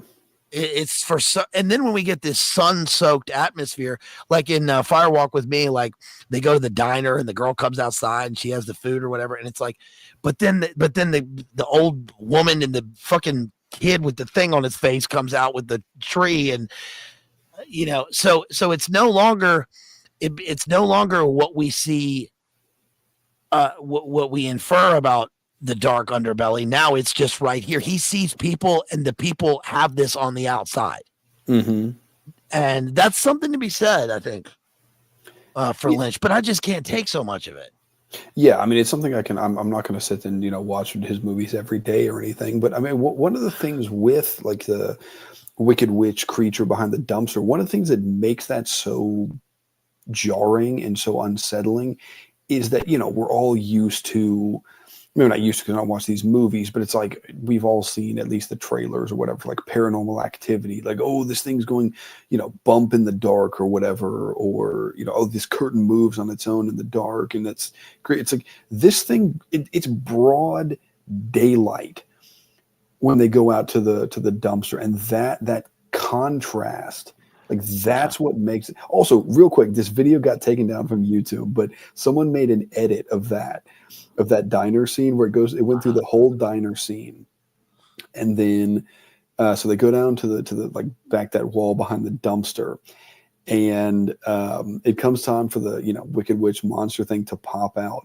and someone, I don't know how they did this, but they did an edit where Tommy Wiseau comes out and he's like, "Oh, hi, Mark." And so they just like overlaid him over or however, I don't know, however they did it. It was absolutely brilliant. And I wish I'd screen recorded that video, but I didn't. I was got a kick out of that. But Yeah, this guy is truly, and that scene where he's kind of doing that, where he does that laugh, where they're at we got to get back to the plot so we can run through this, but that scene where so anyway, let me go back to the plot and see where we are in this. So yeah, we'll run through this. So Fred, the Bill Pullman character, and the Patricia Arquette character, they go to this party at some guy's house in the hills or whatever, and Patricia Arquette's kind of like behaving for a married woman inappropriately with this guy, and Bill Pullman's clearly uncomfortable with it, but he doesn't do anything about it. He just kind of lets it go. So he goes over to the bar and he's like, oh, let me get 2 scotches or whatever, knocks them back one after the other. And then he runs into this guy that we're seeing on screen here. He runs into who's called the Mystery Man. And this guy is like, we've met before. He's like, no, we haven't. I don't know you. And so he's like, like we met in your house. He's like, I'm there right now. Call me. So Bill Pullman gets his cell phone out, calls him, and that guy is talking to him. He's talking to him in person, but he's also talking to him on the phone. And then he does this laugh, and he has this kind of like twisted smile on his face, which is one of the most, I said this wasn't really horrifying. It is horrifying, actually, now talking through it. Lost Highway, it is a horrifying film, and it is like this kind of almost raspy sort of laugh where it's like the most evil kind of laugh you've heard. And so anyway, then it cuts to, so I don't know if we have time to get to the whole plot, but I don't know how long you want to go for, but so it gets to, and the plot is so all over the place. It's kind of hard to talk about because it's not linear. And so it's hard. So we can't do this one like, Blue Velvet, which is more linear, but it turns out that the Patricia Arquette character is dismembered, right? And you mentioned O.J. Simpson, and I did not go looking for this. Someone posted on Twitter one time, and I was not expecting it, and I saw it, and I was very kind of upset by it. Someone got the uncensored crime scene photos from when Cole Brown Simpson was, and it was probably the most disturbing thing I've ever seen. Like, I don't like looking at crime scene photos. I know you can find them online. I don't go looking for them. Someone just posted this, and I was like, I wish I didn't see that. And it is similar, even though she wasn't dismembered. I mean, it is a similar sort of layout, and I think Lynch was probably pulling inspiration. Yeah, I think he was. And so Bill Pullman is arrested, and so he sort of dissociates. And I think he's like calling out her name, and then he gets punched in the face, and the detective he's being interrogated by these detectives, and he calls him, like, he says something like "shut up, murderer" or something like that. Yeah. And so then he goes to prison. He's having these debilitating headaches, and then one day this guard's going through checking cells, and then they see, oh, this guy.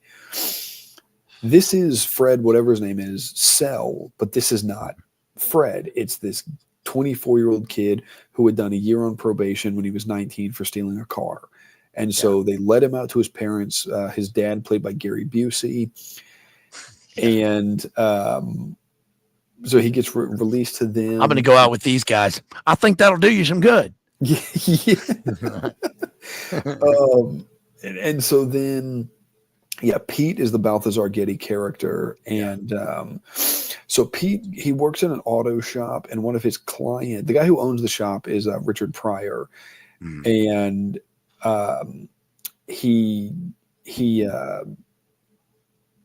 goes back to work, and one of his clients is a guy who kind of has taken a liking to him, a guy who called Mr. Eddie. And Mr. Eddie is, again, we see organized crime. This is a common theme in Lynch's movies. He's some kind of gangster. And there's a really kind of funny scene because he says, like, oh, I'm having this trouble with this car. I want you to come ride with me. And the two guys, his two... do you know how long it takes to stop a car going 60 miles an hour? 4.5 seconds on the road. It takes 3.1 seconds to stop. He says it's like 106 feet if you're going 35 miles. He reads miles from the DMV book. Yeah. Right, when slapping this guy around, waving a Desert Ease in his face. And that scene to me was hilarious because the guy didn't hit him. He hits the guy with his own car because he gets, he tells him to pass, and then the guy goes around. He then runs him into an embankment, and Mr. Eddie gets, like you said, he's pistol whipping this guy with a Desert Eagle, and he makes the guy tell him that he's going to get a manual. He's like, get a driver's manual, and he just loses. And it's kind of funny because it's not really played comedically, but it comes off as very funny because it's like we've all gotten mad at somebody who's been tailgating us on the road, but this guy who's not, it's not even the fact that the guy flipped him off. It's not the fact that the guy was being rude. It was the fact that the guy was being an unsafe driver. Right. And so he has this extreme overreaction to run him off the road, beat him with a Desert Eagle, like kick him in the stomach, and then drive off. And like after making the guy he tells Pete, he says something like, I'm sorry you had to see that. He was like, there's one thing I can't stand, and it's unsafe driver tailgating or something like that. Right. And so it's played very funny, but then there's this character who is sort of a girlfriend of Mr. Eddie, and it's none other than Patricia Arquette. Yeah. And so then she starts having an affair with Pete, the Balthazar Getty character. And Pete, so then she starts to expect, because Mr. Eddie starts saying some things that leads him to believe that there is, like, he knows they're having an affair. Like, he tells Eddie, he's like, oh, I really like this girl, and if I ever found out that, someone was like making a move on her, it's sort of vaguely threatening. And so then there was the scene where it's like a flashback of how she got connect. She was basically like coerced at gunpoint into she gets lured to this house and then basically gets coerced at gunpoint to being Mr. Eddie's girlfriend, to which Pete is like, oh, well, so you obviously liked it. And anyway, so Pete has a girlfriend. She figures out he's having an affair with the Patricia Arquette character, who goes by Alice. And so she leaves him. She kind of has a freak out, and then tells him, and his dad, Gary Busey, comes out, and she's like, you'll never hear, like, nobody in your family will ever hear from me again. So she disappears. And so the guy who threw the party where the Bill Pullman character encounters the mystery man, they go back to his, because they're going to rob him. And so they go back to his house, and he ends up, like, Pete kind of knocks him out, but then the guy ends up kind of launching himself headfirst into this marble table. That's my coffee table. Yeah, like goes into his head, and it's pretty gnarly. Yeah. So anyway, I'm jumping forward a little bit. So there's a scene where there's this recurring vision of a burning cabin out in the, excuse me, not in the woods, like in the desert. Yeah. And so then, they go out there, and then at some point, there's like this light, and then Pete disappears and becomes Fred again. So Balthazar Getty disappears, and once again he becomes Bill Pullman. And then Bill Pullman, so the mystery man reappears and tells him that, like Alice isn't real, or she doesn't exist, or however he says it. He's like, there's only Renee, which Renee was Bill Pullman's wife. Same. It gets confusing with all the characters changing names. And then, so Fred gets away. He goes to this Lost Highway motel where he finds Dick Laurent, and we find out Dick Laurent is also Mr. Eddie. They're the same person. And then Dick Laurent, aka Mr. Eddie, is engaging in relations with the Patricia Arquette character. So then Bill Pullman takes him out to the desert. The mystery man gives him a weapon, and then he kills Mr. Eddie. Mhm. And then yeah, so then the mystery man, there's like this is the scene we were talking about earlier, the 8mm kind of Yeah. scene where Rammstein. I can't stand that band. Yeah. But there's an 8mm type of film, which initially just seems to be a quote unquote adult movie, Mhm. of that the Patricia Arquette character is taking part in, and all these people are kind of sitting around in this room together watching it on a projector. And then Marilyn Manson shows up and gets capped, and so Renee is in that room with Mr. Eddie. So they're involved, and then excuse me, and then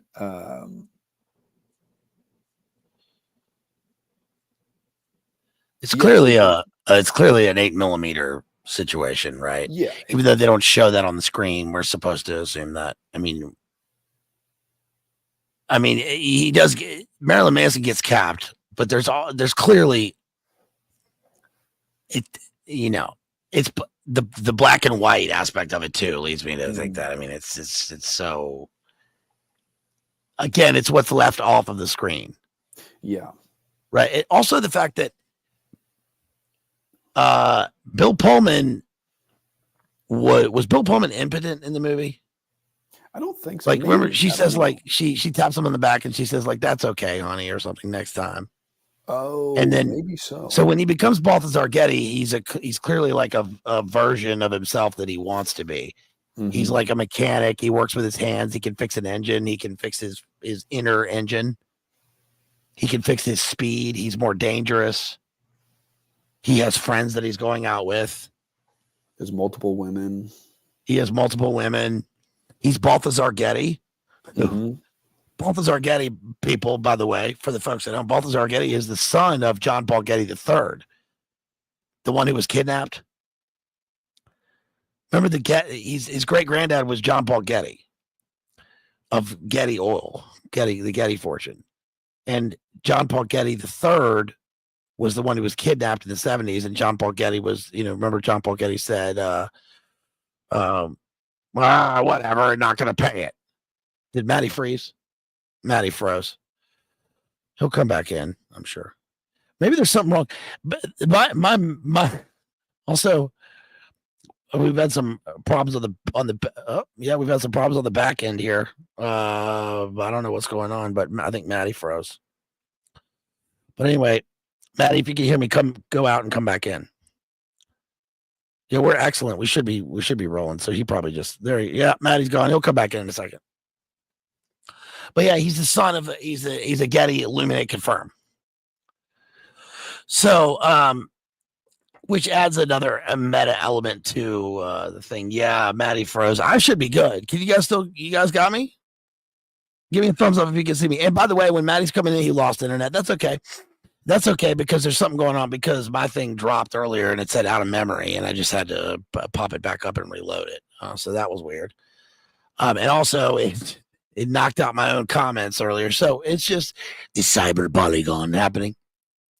And also, guys, please make sure that you like and share the stream. Please share us. And also, if you can, give us some support here, because I'm sharing everything with Matty tonight. Thank you, Moldy. Really appreciate you. Let me see if we got any other support here, you guys. Thank you to Jason again. Also, thank you to Ethan. Ethan supported me earlier in the week. Always a big supporter. Thank you, Ethan. Really appreciate that. If you want to grab some memberships, grab a membership. I'll be covering the Oscars and a couple more films as they come up. I'll also be covering, Matty's going to come back in. He lost internet. It's all right. And let me see about super chats here. Because we had one come in that I skipped over. There's Church of Eternal Logos for that $50 again. Hey, Circle G dropped $5 and said, The Straight Story and Firewalk with Me are my favorite David Lynch films. His other films are pretty difficult. Thank you, Circle G. Really appreciate you for that $5. There he is. There's Matty. Bad Bar. Hold on. Let me get you back in, Matt.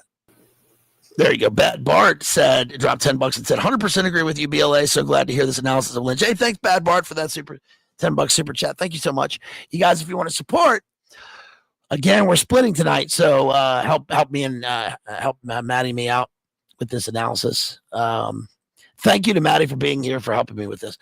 Before you got cut off by Carl Schwab, Matty, tell us what you were saying. I don't even remember what I was saying something about we're talking about the 8mm thing, and then Balthazar Getty. Oh, Balthazar Getty. Yes. With his character.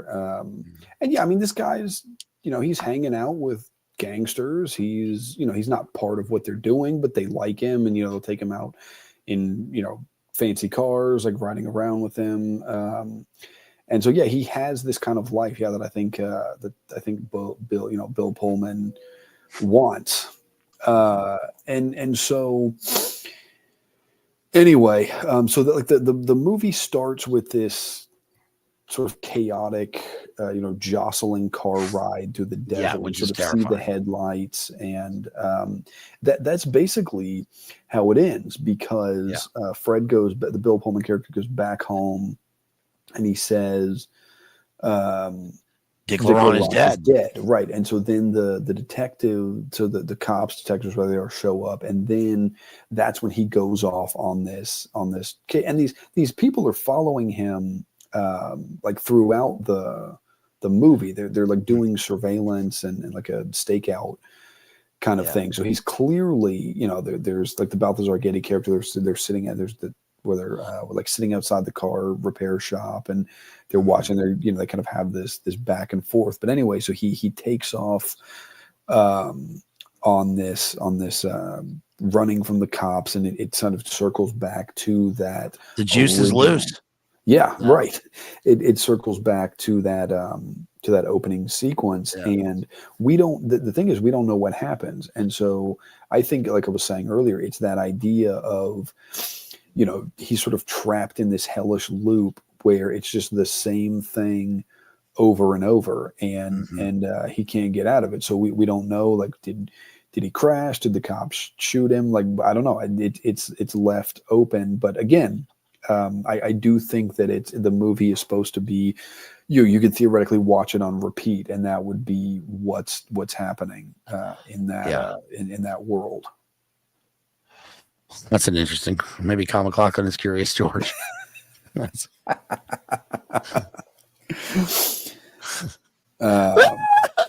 he's goofy, falling into the abyss. So that's Lost Highway. Yeah, so he's lost in the outer zone. Yeah, right. It's a pretty gnarly movie, but I mean, I think it's it's Lynch is, I think he's sort of telling us, because this was the first of, I think Wild at Heart was before Lost Highway, right? Or was it after? Yeah. Well, Wild at Heart was like 80s. That's right. I think it was like 80, it was 88, 89, something like that. So so then this trio of movies, Lost Highway, Mulholland Drive, Inland Empire, these are all set in LA.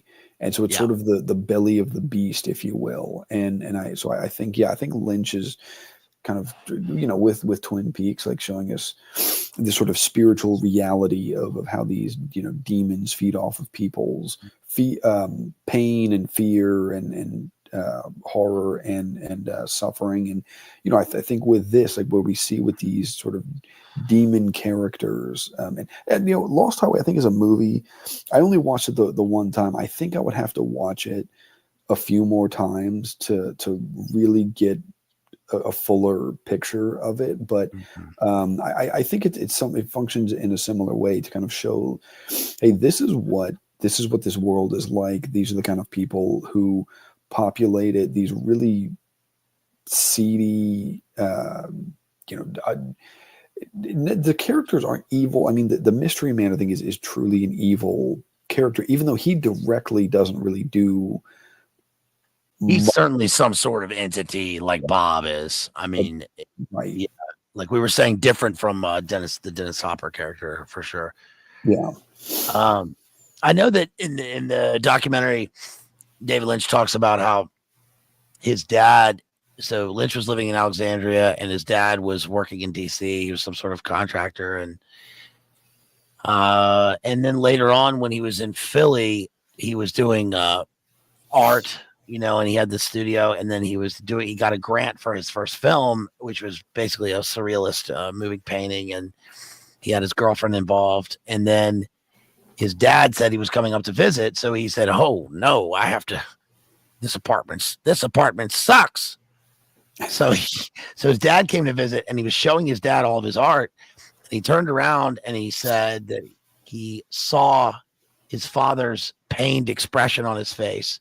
And then he said that his dad said to him, "Son, I think it's important that you not have children." Because he assumed that he was some sort of diabolical, psychotic, maniac, because he had all of these, he had mice and animals and insects all around and all this stuff. But his dad didn't know he was using it for his art. And he also talks about how when he was in 9th grade, he was living this double life in Alexandria where everything was different he was afraid to bring people home. He was afraid to bring anyone home. He didn't bring girlfriends home. And he was a popular guy, but he was with the wrong crowd. And that he said his dad was a dad in the best way, and that he got this art studio, and his dad offered to pay half if he paid half. And then his dad said that he had to be home by 11 on school nights. And that he didn't like this, and he said, "I'm not going to do that." And then his dad said, "You're no longer part of the family." And then, it took the artist guy that he liked, Bushnell, to call his dad and say, "Look, I'm not trying to get into your business or anything, but you got to know that your son means business, and he comes here every day and he's working on art. And if I had a son who was half as interested in art or in something as he is, then it would be great." So his dad liked that. But that one of the most amazing things in the thing was that he said that his mom looked at him and saw, he said that he was living a double life, and that his mom looked at him in a way where she continuously saw this thing that wasn't in him, which was goodness. And that he didn't know why she did this, but it created this alienation. And that, I think, is the only reason I say that is because Lynch is one of the only filmmakers. I'll say this is a good point about Lynch. Lynch is one of the only filmmakers, I think, who demands something specific for his artistic vision, and that is completely relevant to his own life growing up. So we see a kind of Americana gone nightmarish in his world, but it's his vision, and that's why other people relate to it. That's one reason why other people relate to it. Other filmmakers go outside of themselves, or they're objective, or they fit in with the studio, or they make visions that are bigger, make cinema that's bigger than that, or whatever. But Lynch is always kind of insular. I think that probably speaks to his, his meditation and all that mess. But I think that's amazing, especially the goodness comment, because it is hard to see goodness in his films.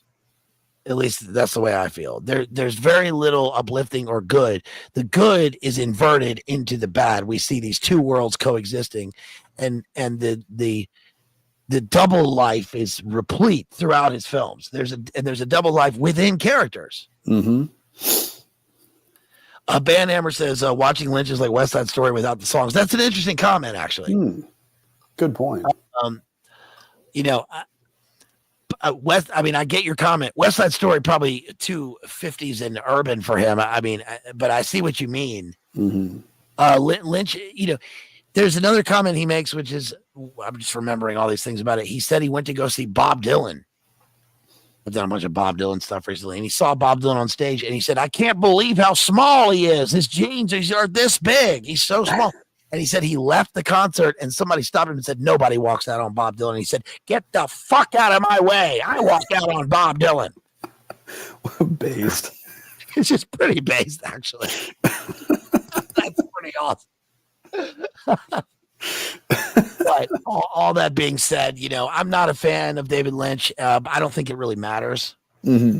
And I can see why people are fans. But hey, I'm a fan of Point Break, Yes. which is the greatest movie ever made. I can rewatch it, but that's also fantastical, Mm-hmm. I mean, she went on to make The Hurt Locker and Zero Dark 30, and those are just propaganda pieces for, hey, how many times have you done this? I don't know. How many times? I asked you a question, soldier. 33 times. You hear that? This guy's a real animal. In The Hurt Locker. The Hurt Locker also has Ray Fiennes' best role, which is like he has a cameo role as a BlackRock. Not BlackRock, as a Blackwater like contractor out in the desert, which is great. Anything else you want to add here, Matty, before we wind it down here and head out to the Lost Highway? God, that's not where I want to go. I want to be in the found highway. I want to be on the regular highway. Yeah, I want to be. Someone in the chat before the stream started, I don't remember who it was, but a great point. They said Lost Highway is a great song by I think they refer to him as King Hank Williams, which is true. It's a brilliant song, and actually and I don't know if there's any tie-in if David Lynch was inspired by that, but the whole, I don't know if you know the song Lost Highway, but anyone who doesn't know the song, it's a really great song, and I think Hank Williams is the greatest songwriter ever. But he made that whole song is basically about the consequences of sin and living a wayward lifestyle. He's basically saying like, hey, my life is a wreck because I went down this lost highway. And so anyway, I thought that was again, whoever that was, shout out to you for the Hank Williams reference. But anyway, no, I mean, I think we covered pretty much everything there. There wasn't really. I don't think we missed anything. I think I may have mixed up part of the ending about who killed. I was thinking about that. I just watched the movie and I'm talking about, did Bill Pullman kill Dick Laurent, or was it the mystery? Was it the mystery man was the one that actually killed him, wasn't it? No. Or was it? It was Bill Pullman. It was Bill Pullman. Okay. Yeah, and then Robert Blake is holding his Beretta. Robert Blake was also one of the Little Rascals. You guys remember that? Was he really? That? Yeah, that's why he was famous. Who was it? Do you remember which one he was? He was somebody in the chat. Tell me who Robert Blake was in the Little Rascals. He was one of the originals. He's one of the original child stars in Hollywood. Okay. I pulled up the lyrics to this David Bowie song, I'm Deranged. Funny how secrets travel. I'd start to believe if I were to bleed thin skies, the man chains his hands held high, cruise me blonde, cruise me babe. That's Patricia Arquette. A blonde belief beyond, no return. I'm deranged, down, cruise me, babe, cruise me. And the rain sets in. It's the angel man. I'm deranged. The clutch of life and the fist of love. The fist of love is what Frank has. That's also in my poem about Klaus Barbie, that he made the victims kiss his fist. Over your head, big deal, salam. I'm deranged and the rain sets in. Anyway, that's David Bowie's I'm Deranged. What's that Hank Williams Jr. song about God, what's that song? I like Hank Williams Jr. Oh, you ready for some football? I like Hank Williams Jr. a lot. Oh, he's great. I'm a big fan of him too. What's the one? It's the one about I've Got Rights. Oh, I've Got Rights. Yeah, that's what it's called. That's a great song, dude. Oh yeah, I like that one a lot. Yeah. Yeah, I'm a big fan of all three of the Hank Williams. June. Yeah, very talented. He was great, a real rabble rouser. I remember when they took his song off of the football thing because he was on Fox and Friends, Gretchen Carlson. Oh, yeah. Remember that? He was like, I don't know about this Obama. Yeah, where he said, yeah. And then he went on The View and made I think he made Whoopi. It was Whoopi Goldberg read the definition of analogy out of the dictionary. He's like, look, I'm just a guy who likes a 38 and some morphine. That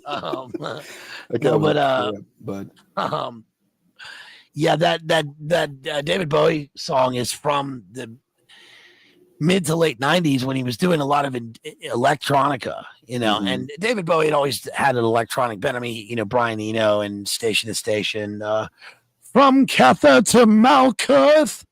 But that's when he toured with Trent Reznor. My friend actually went to that tour. Trent Reznor and David Bowie.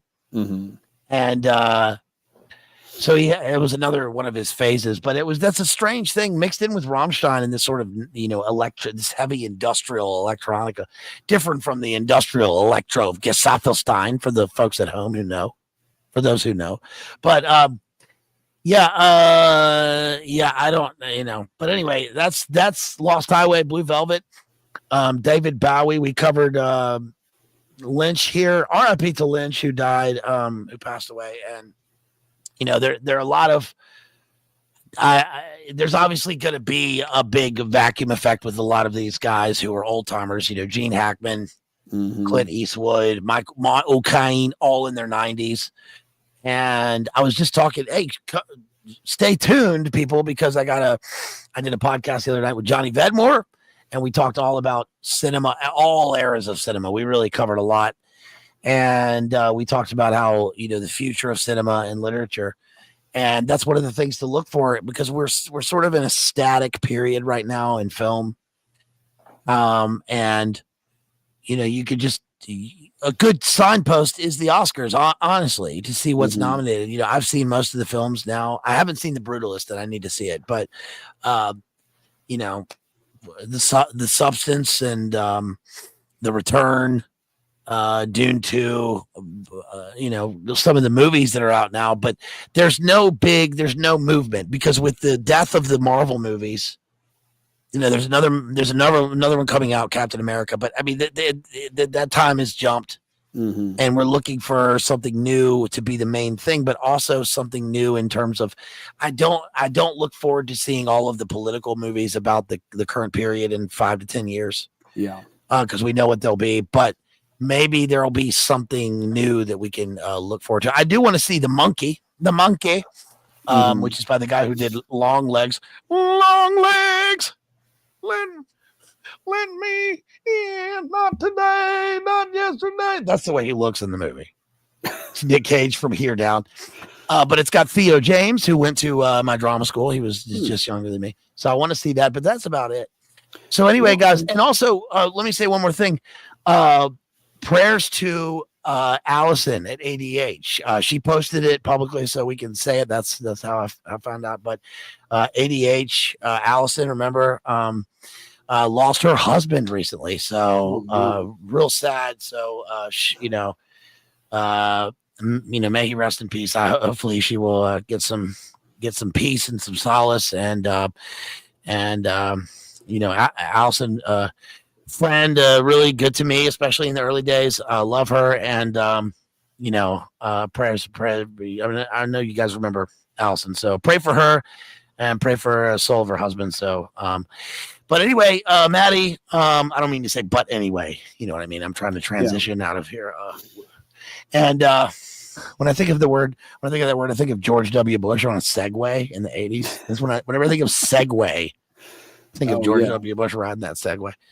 But so anyway, Matty, tell us anything you want. What's coming up? Everybody go to Digital Minefield, Real Cooter Brown. Tell us. Last thing, real quick, because I just thought about this, and we're talking about Marilyn Manson, is the only other movie I've seen Marilyn Manson in was also actually more disturbing than Lost Highway, which is The Heart is Deceitful Above All Things, based on the J.T. Leroy novel. Absolutely horrific. It's horrible. I didn't even finish the movie. I was like, this is too disturbing. So, maybe that says something about Marilyn Manson. But anyway, so what's coming up? Yeah, like I said, we have the American Psycho stream coming up sometime soon. That book's, it's like 300 some pages, but it's a fairly quick read. I'm closing in on the Aberration in the Heartland of the Real book, the Oklahoma City event book. Yeah. So got that coming up. I'm closing in on that one, and that's pretty much. I got a few other things in the works. Want to talk to some people about. So we'll see what happens. But yeah, thanks again so much. It's always a blast coming on the channel. Always good to be here. And so thank you everybody for tuning in. Thank you everybody who supported the stream, who shared, liked, sent super chats. Anybody I know I got some new subscribers in the last day or so. So thank you to everybody who has subscribed. And yeah, we'll True Detective season 1, BLA and I are going to be doing that one. That one's coming up. Yeah, we're going to be doing that. That one will either be one really long stream or it might be like 12 streams. We don't know. We'll see where we go with it. But yeah, I'm looking forward to that one. Yeah, I'm looking forward to that one. That'll be coming up. Everybody, make sure you go to Real Cooter Brown here, Matty at Digital Minefield, and sub to his channel. Check him out. Always be there on the live streams because we have a lot of fun. He's great. He's our friend. So everybody, thank you for all the support. Thank you for all the super chats that came in here. Thanks. If you want to support me afterwards, you can continue to do so. You can look at the video description, the channel description. Make sure you give it a like. Hey, share this out. Share it out on all your socials. Let people know and get us out there so that we can talk to other people. We can branch out.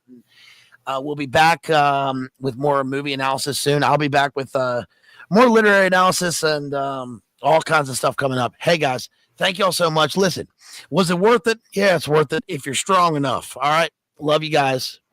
I will see you all later and peace.